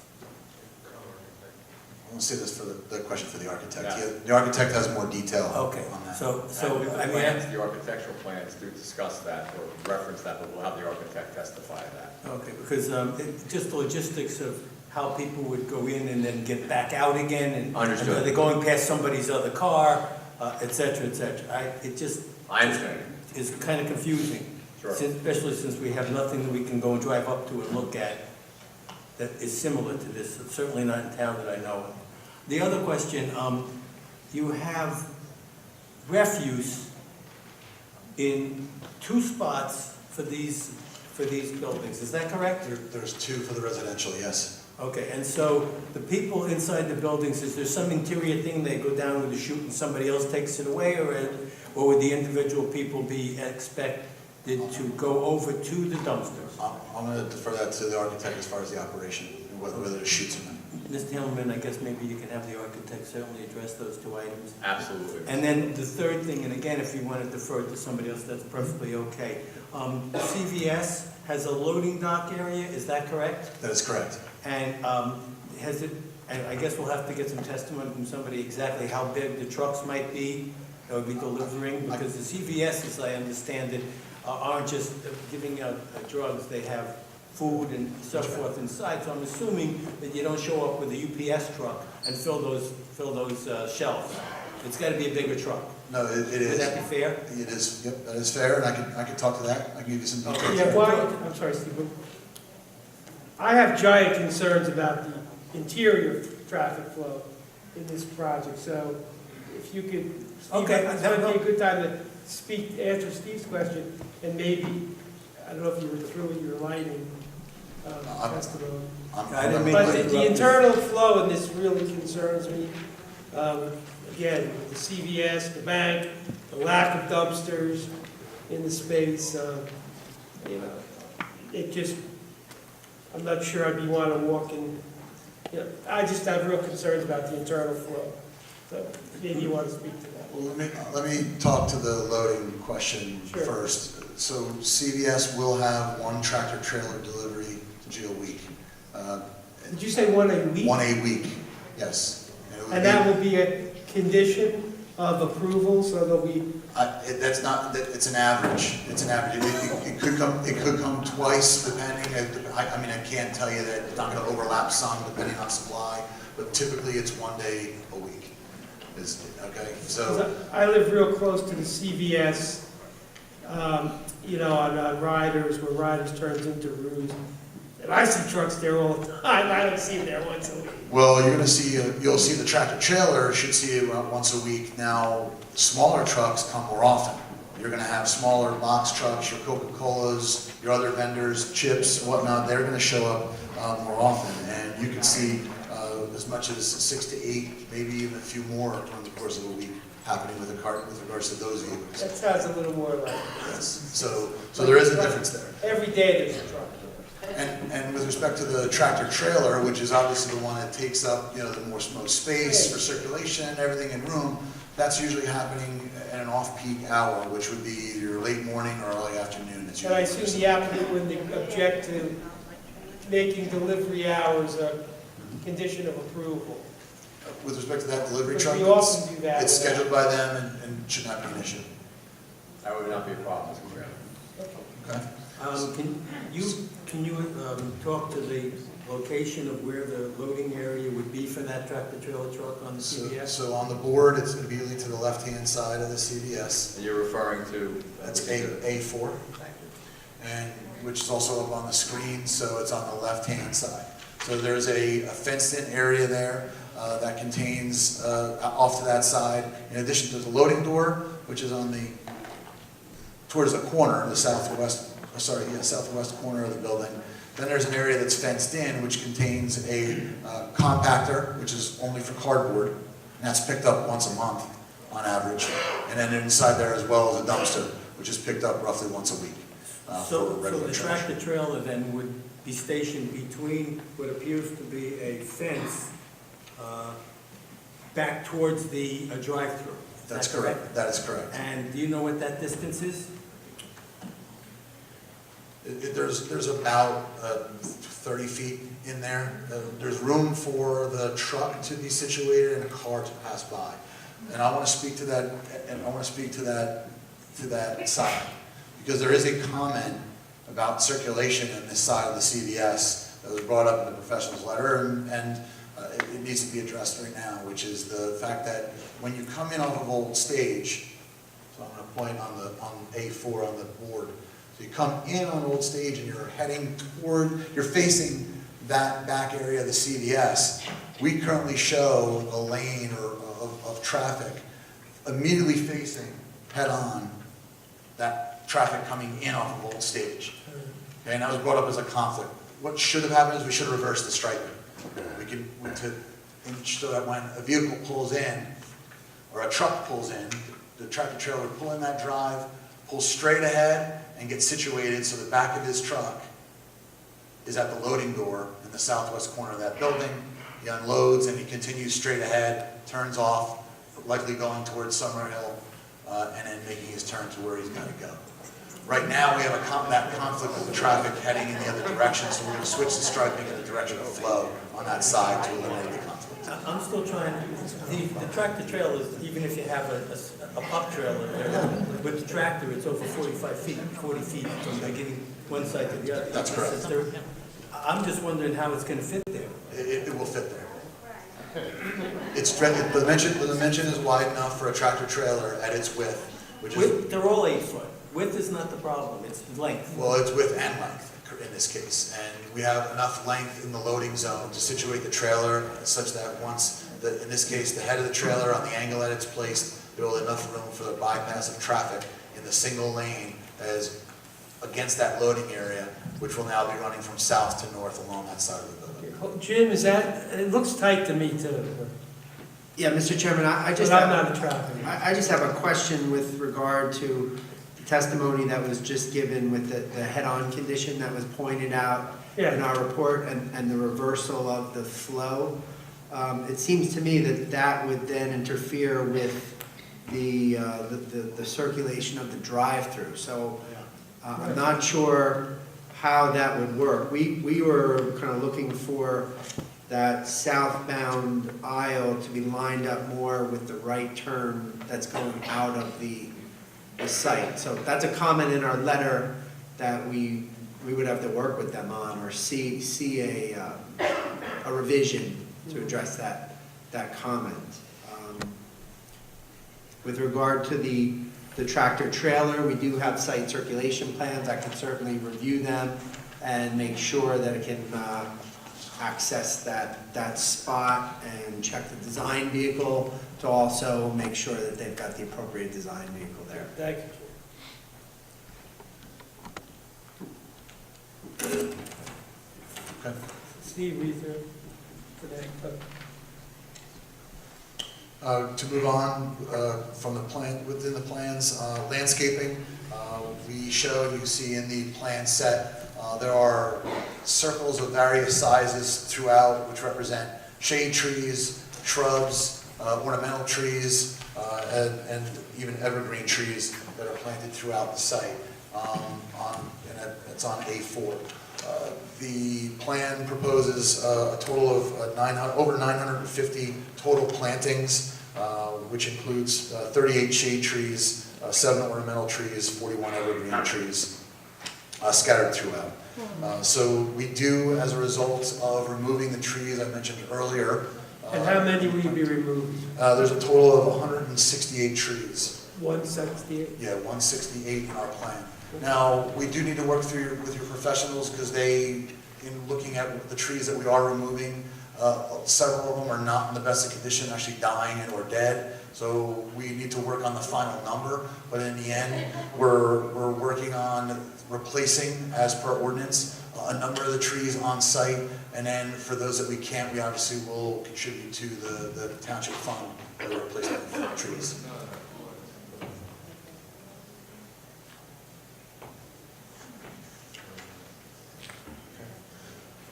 Did we get a chance to look at this landscaping plan in depth, guys? Yes, Chairman, we have a number of comments with respect to the landscaping plan, and I guess We'll hold those At a future those- meeting, we'll go over the individual comments if there's any concerns, but we have very specific information, very specific recommendations for the applicant. I know, I actually saw them, so I was, Thanks. okay. And we didn't have an objection to the vast majority of those comments, and there was a couple that I needed to work out and talk with John separately on, but the vast majority of them we were okay with. Just, it's 10:30 now. About how much longer will your testimony go? Honestly, the only thing I would touch on is the fact that we did submit to outside agencies. Well, I didn't mean you to go through it quickly now, but I mean, you have about 10 more minutes or so? Is that- Okay. I just want to kind of gauge the audience, because I really do appreciate you sitting through all this. So if we go another, let's say 10:45, and we give the audience members about a half hour or so to talk tonight, and I'll maybe stretch to 11:30, because if I'm not in bed by midnight, I turn into a pumpkin or something. And no wisecracks about the shape of the pumpkin. So does that sound good to everybody? Is that? Oh, all right. Okay. Well, you know, Mr. Chairman, Mr. Scapinich, you're going to have to come back anyway because some comments have been raised.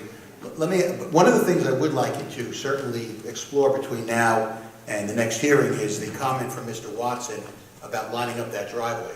I mean, that's a major concern. That could impact some of your parking areas. And I think we'd like to hear some testimony on that and have that issue at least explored.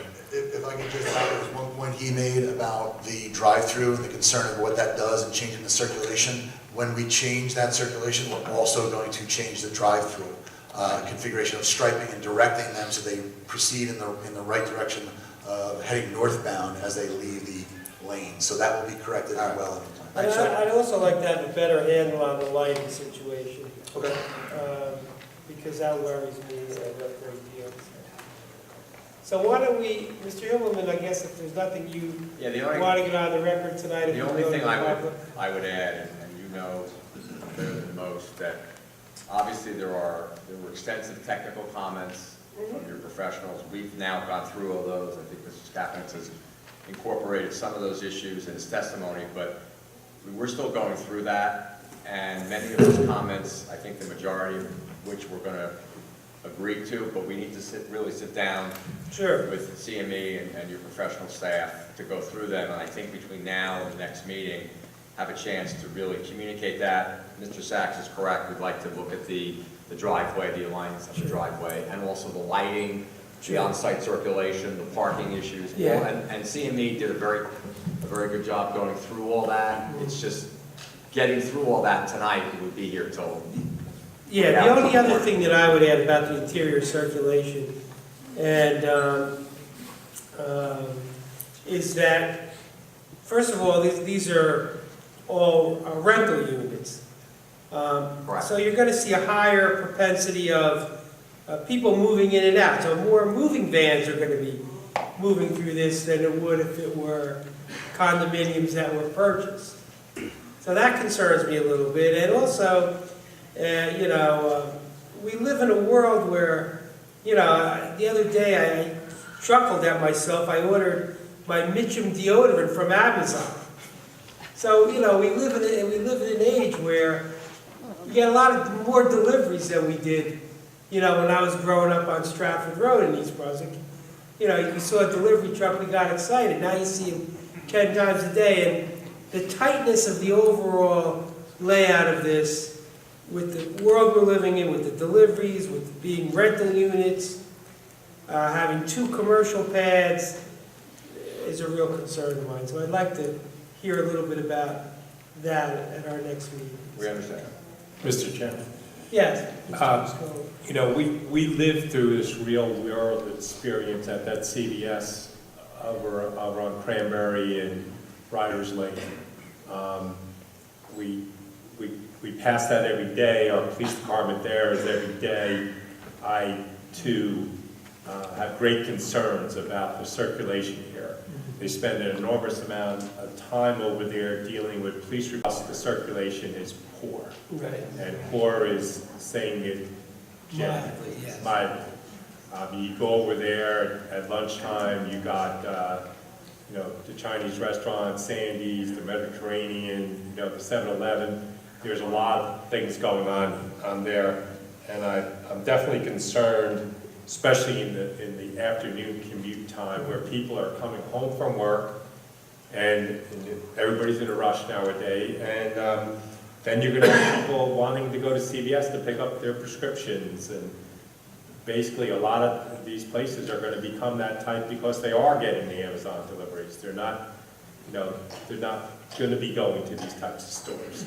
So I asked our staff, and I know the in-house staff spends an awful lot of time over in that area. They understand that, and I'll ask our colleagues from CME just to even look at that site and maybe go over there one afternoon. And I think it will give you a better indication about the residents that are going to come up to testify, and they're going to probably talk a lot about that site because it is a mere 2 miles away from this site. Right. So I would like for our professionals from CME to park over there one day and just see the activity that goes on over there to get a real indication of what our residents are going to be talking about when they make their comments. Thank you. Any final, yes? Mr. Chairman, if I could just ask that we get a template of a truck movement for delivery. Once you realign and rearrange the road structure in that area so it becomes clear how that delivery would actually impact, and then how to traverse through the site. Just a template to do that? We do have a truck circulation plan in our set, but we'll clarify that for the next. Thank you. Any final board questions before we open up to the public? Normally I kind of let people speak kind of as long as they want within reason. Tonight we are going to limit you to 5 minutes because of the hour, the number of folks here, and the fact that there'll be at least two other hearings on this. So if you'd like to speak tonight, if you can also kind of limit it to the testimony that we've heard tonight, because that's there's no sense asking questions about traffic when we haven't heard the traffic expert. So if anyone would like to speak, please raise your hand. I'll recognize you. Come up to the podium. Before you say anything else, you have to raise your right hand to be sworn. I'm going to ask you your name, spell your last name for the record, and then we'll hear what you have to say. And also, if you could sign in, there's a sign-in sheet at the podium. Okay. So I didn't recognize anyone. But the gentleman behind you, I was going to point to first. So, he was the first one to have his hand up. So, please raise your right hand and be sworn. Yeah, if you want to line up, feel free. That saves me from recognizing you and incurring anyone's wrath. Please raise your right hand and be sworn. Do you swear to tell the truth, the whole truth, so help you God? Sure do. State your name and spell your last name and tell us where you live. Sure. Marlon Mattis, last name is Mattis. I'm 32 Francis Road at the apex of that, the design up there. Okay. At the top. Yep, that's it. Okay. And did you go to Wharton? No, my two sons. Good for you. Yeah. So we're Good. we're out of money. Gotcha. Yeah, great. Not a tuition. Just a really quick question. Again, 32 Francis Road. So my question is around the buffer zone, right? I'm just curious about ownership of that and exposure to when things happen that bad, right? So we have a lot of trees, and a lot of them are old, dying, and a few have fallen into our property. I just want to know, and I just get clarity on who owns, that strip. If that's the township, as it relates to damage to property. Is it the township we call when something goes bad, or someone else? No, that buffer is part of our property, so Okay. that ownership and that responsibility lies directly with us. Okay. So on an ongoing basis, if there's trees that need to be cleaned up, or dead limbs or dead trees, that's our responsibility. Yeah, but I want to be more specific.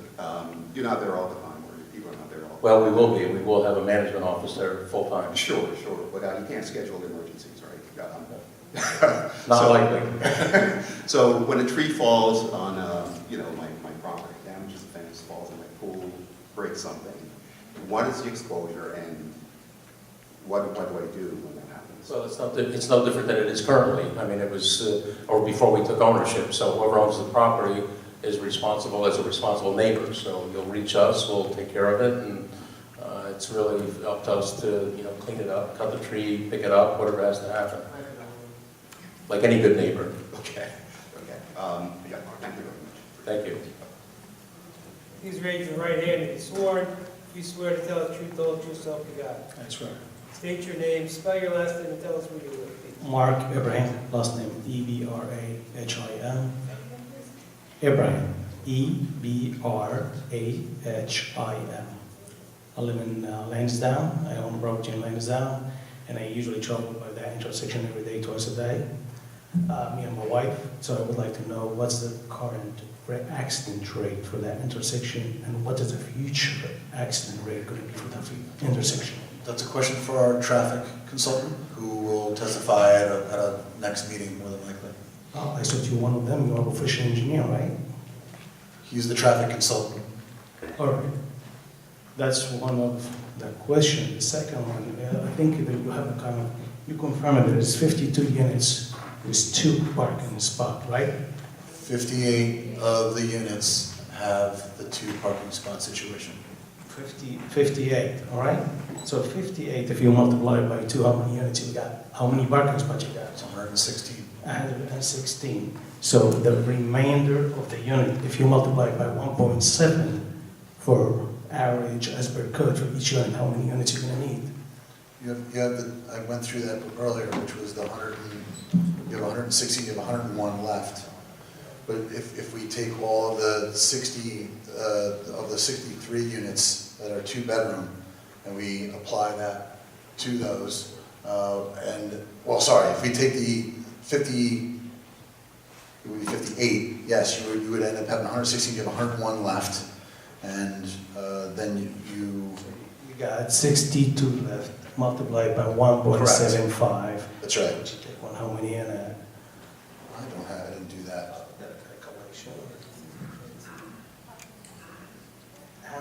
113 unit, gentlemen behind me calculated. Okay. So in that case, you need at least 227 parking spots, including the handicap, which is like almost 1.5 for that square footage for the normal parking. Okay. And you I'll provide have to check that math.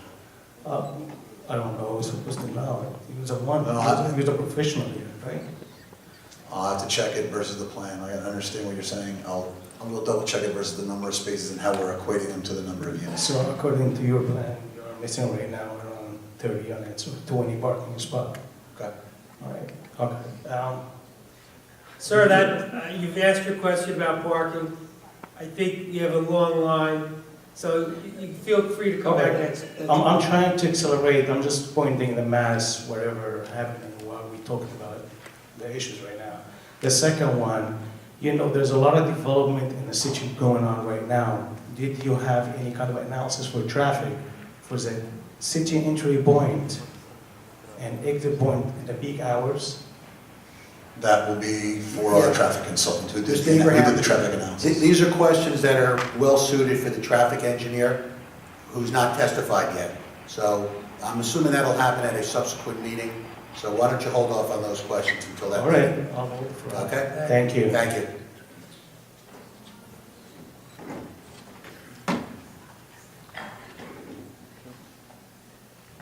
I'll give you a chance to sign in, and then I'll swear you. Sign in with.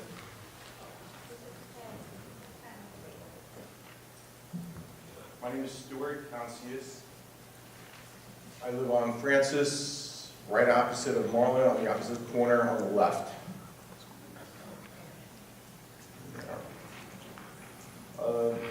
Please don't ask the question until I swear you in. Okay. 29 Francis, top left corner, on the bend, on the left side. Please raise your right hand.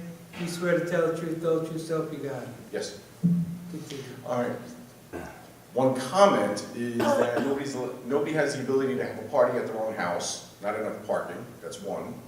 Two is on our street, we have a lot of people doing turns at the corner. because it's- Currently, you're saying? Currently. There's no way to make a left-hand turn out of, unless you go to the south entrance. And if you take a look at the design, if people live in the top building, middle building, how are they going to get out? They have to go through CVS. Or right through the bottom corner where there's other parking spots. There's really no plan for that. But my concern is if people want to make a left-hand turn going out of the old stage side, they're going to go make a right because they're not able to make a left. They're going to go up my street and do the turn. It's just not right. That's enough. Thank you.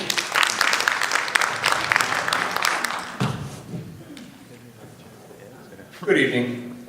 Jim Milner. I'm sorry, what was that name again, sir? Milner, M-I-L-N-E-R, Mr. Taylor. Hey, Jim. And I live 34 Kings Road, in East Brunswick. Please raise your right hand and be sworn. Do you swear to tell the truth, the whole truth, so help you God? I swear. Good to see you, Jim. Always. You too. My question, we talked about lighting and light pollution, what is it, spillover? And I'm looking at the back of the three buildings there, going north to south, and it looks like the back of the buildings are butted up to the trees. So is the plan to have sidewalks around the back of the buildings? There's no sidewalks along the back of the buildings. So it's just going to be grass? That's correct. Okay, so there's going to be some area of grass. So that whole strip of, bless you, that whole strip of trees there, is the plan to clear cut that and then landscape and shape the property? We do need to do, there's some grading and retaining walls that are happening between the buildings and the wood line. So what happens is there's a space, a gap between the building and the existing 150-foot buffer line. In between that will be grass, and we will end up placing the wall. Because the grade undulates, there'll be a wall where the building is higher on the high side of the wall at the southern end of the property, but by the time we get to the back, the grade is actually higher than the ground floor of the building, so we need a wall in that location for that reason. Okay. And then the space from the back of the building, the distance back in toward Francis, the backyard of the Francis Road residence, how wide do you expect that to be? It's between 5 and 10 feet. It's Oh, that's not a wide, it's not a very wide narrow. distance. It's narrow. Okay. And so there will be some lighting there as well. Okay. Now, my other question is, nobody mentioned anything about school buses and the children, they'll be living in these apartments. There will be children living in these apartments and they will need school buses. That's another thing to consider with all the flow within the complex. Will the children that have to go to Frost Elementary School get school buses? Are they far enough away? Are the ones that go to the middle school, this school here, is that a question for the board, I guess? Or is that a question for traffic? That's a determination made by the Board of Ed. Okay. So what they factor in is they factor in the existence of sidewalks that could take you up to the Frost School. Right. I'm assuming they'd be zoned for the Frost School, possibly, they could also be zoned for the school on Main Street and Belmont Road. I just don't want to see a sidewalk blazed through the Frost Woods, into my backyard. Well, they're not going to be getting to the Frost Woods to get to the school, no, I don't think so. That's it, thank you. Thank you.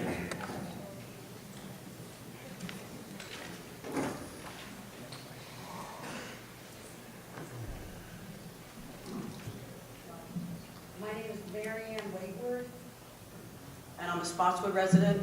I did grow up in East Brunswick. My family still lives in East Brunswick, so I represent a little bit of both, I Please guess. raise your right hand and be sworn. You swear to tell the truth, the whole truth, so help you God? Yes, I do. One thing I'd like to ask the board, they talked about luxury apartments, that they would be providing fire pits. I would ask the board to please say no to that. We're trying to save Frost Woods, not burn it down.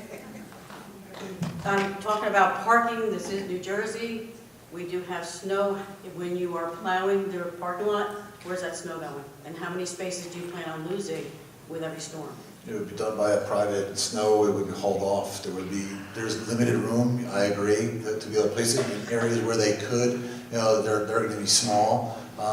If they're able to get into, say, center islands or ends of parking rows, but on a heavy snowstorm, it's going to be arranged to be taken off. Actually, Mr. Scapin, it's just as a follow-up to that, I'm assuming that the applicant would agree to provide some type of snow removal plan if this application is acted upon favorably? Yes, they would. That'll be a condition. I also note that on Main Street, we have a little strip mall where Dunkin' Donuts is, which also has a turn restriction, and I cannot count how many times people have made the illegal turn.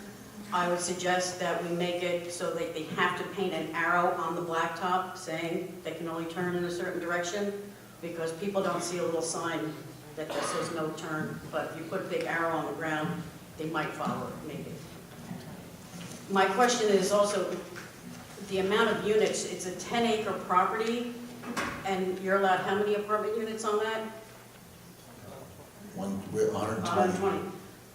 My question is, though, you have, let's just say, to keep the math simple, you have a CVS and a bank on there. Let's say they're taking up 5 acres. Now you only have 5 acres to put apartments. So how many are allowed on 5 acres? Are we? There's other rules that we need to follow in this case. Realize that there is 10 acres here, but about 3 acres of it is the buffer. There's actually only about 7 acres that's usable for the development. Okay, so as I went through earlier, I showed the 150-foot strip and the 50-foot strip. That's about 3 of the 10. Okay, so we're left with 7.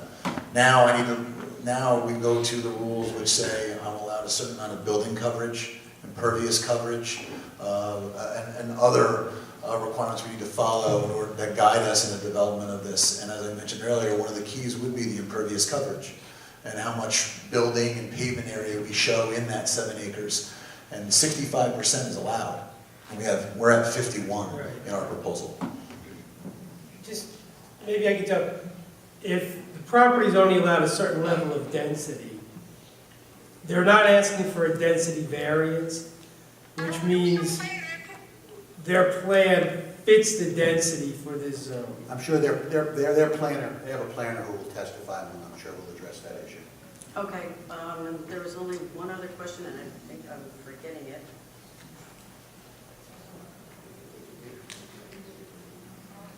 See what happens when you move to Spotswood? I know. Not as sharp as if you stayed in East Brunswick. I'm still in East Brunswick, go on.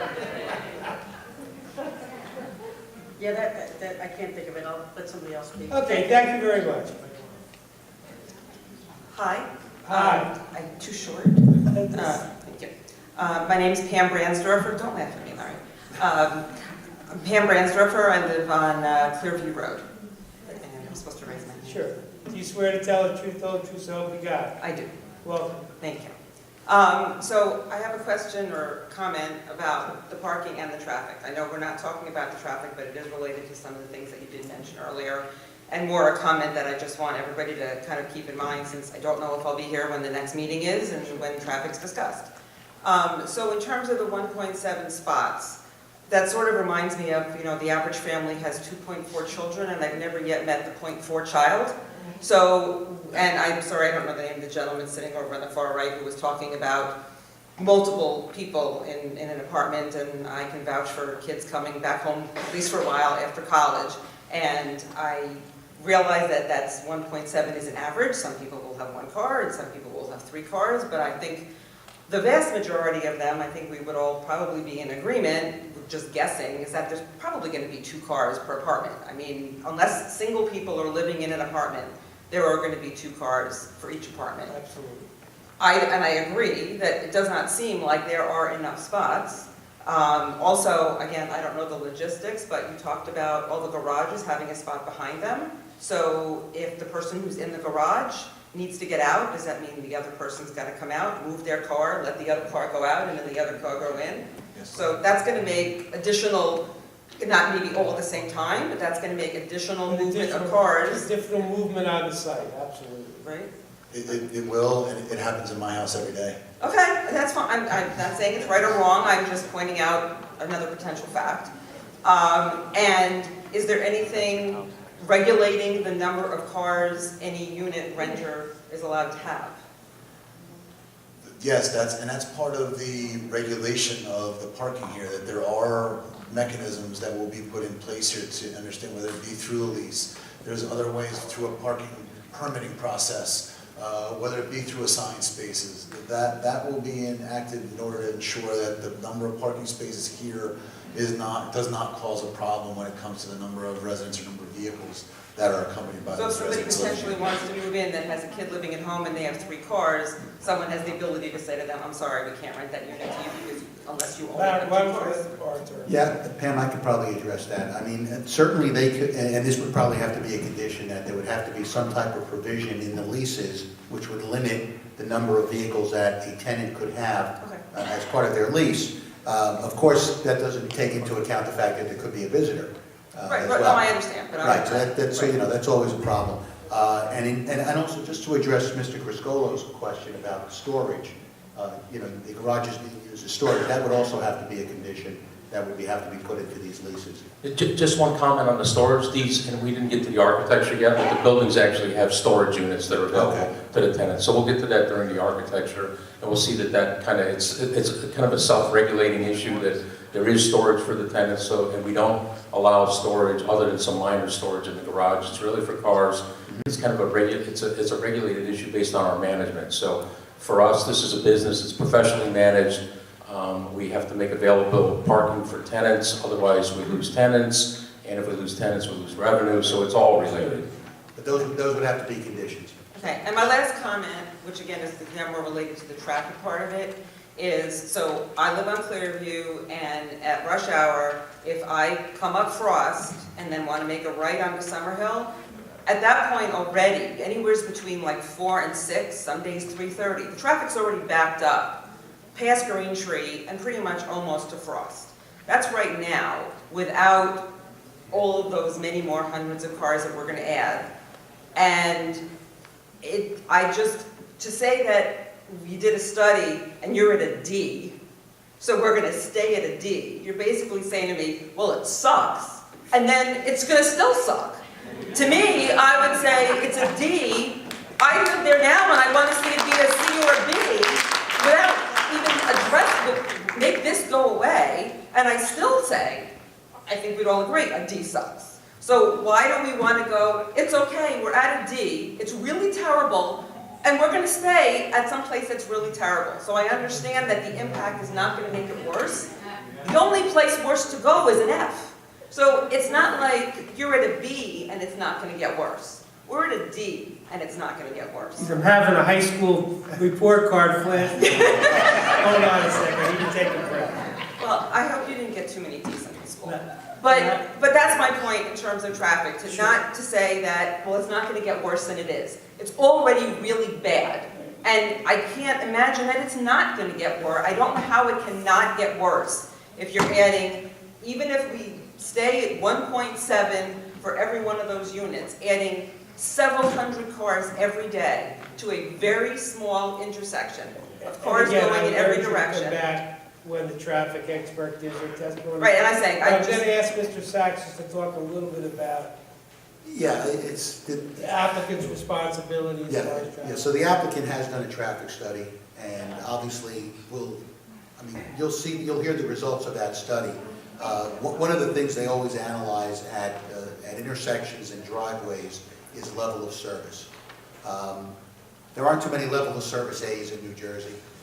There are some level of service B's, but most of the levels of service on most of the intersections and driveways run the gamut from B, C, D, E, F. And it's not like it's a grading scale that an F is a failing intersection. What it means is that the delay time at an F is much longer than the delay time at an A or a B. So, but certainly we're going to hear traffic testimony at the next hearing. Okay, thank you. Thank you.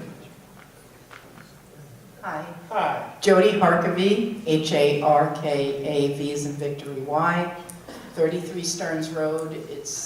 Most people don't know, it's back behind Frost Woods. I have to come up Frost Avenue all the time, and I can tell you, living there. Swear you in though before you go any further.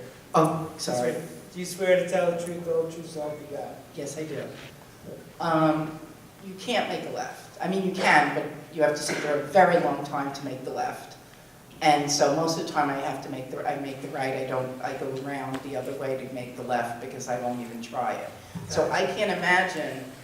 I know they say you're going to make a left there, but like she says, if you see how the traffic goes and how you sit at that spot, because I do all the time, because I go to ShopRite 3 times a day probably, I don't see how they're ever going to make a left and how it's going to be done the proper way.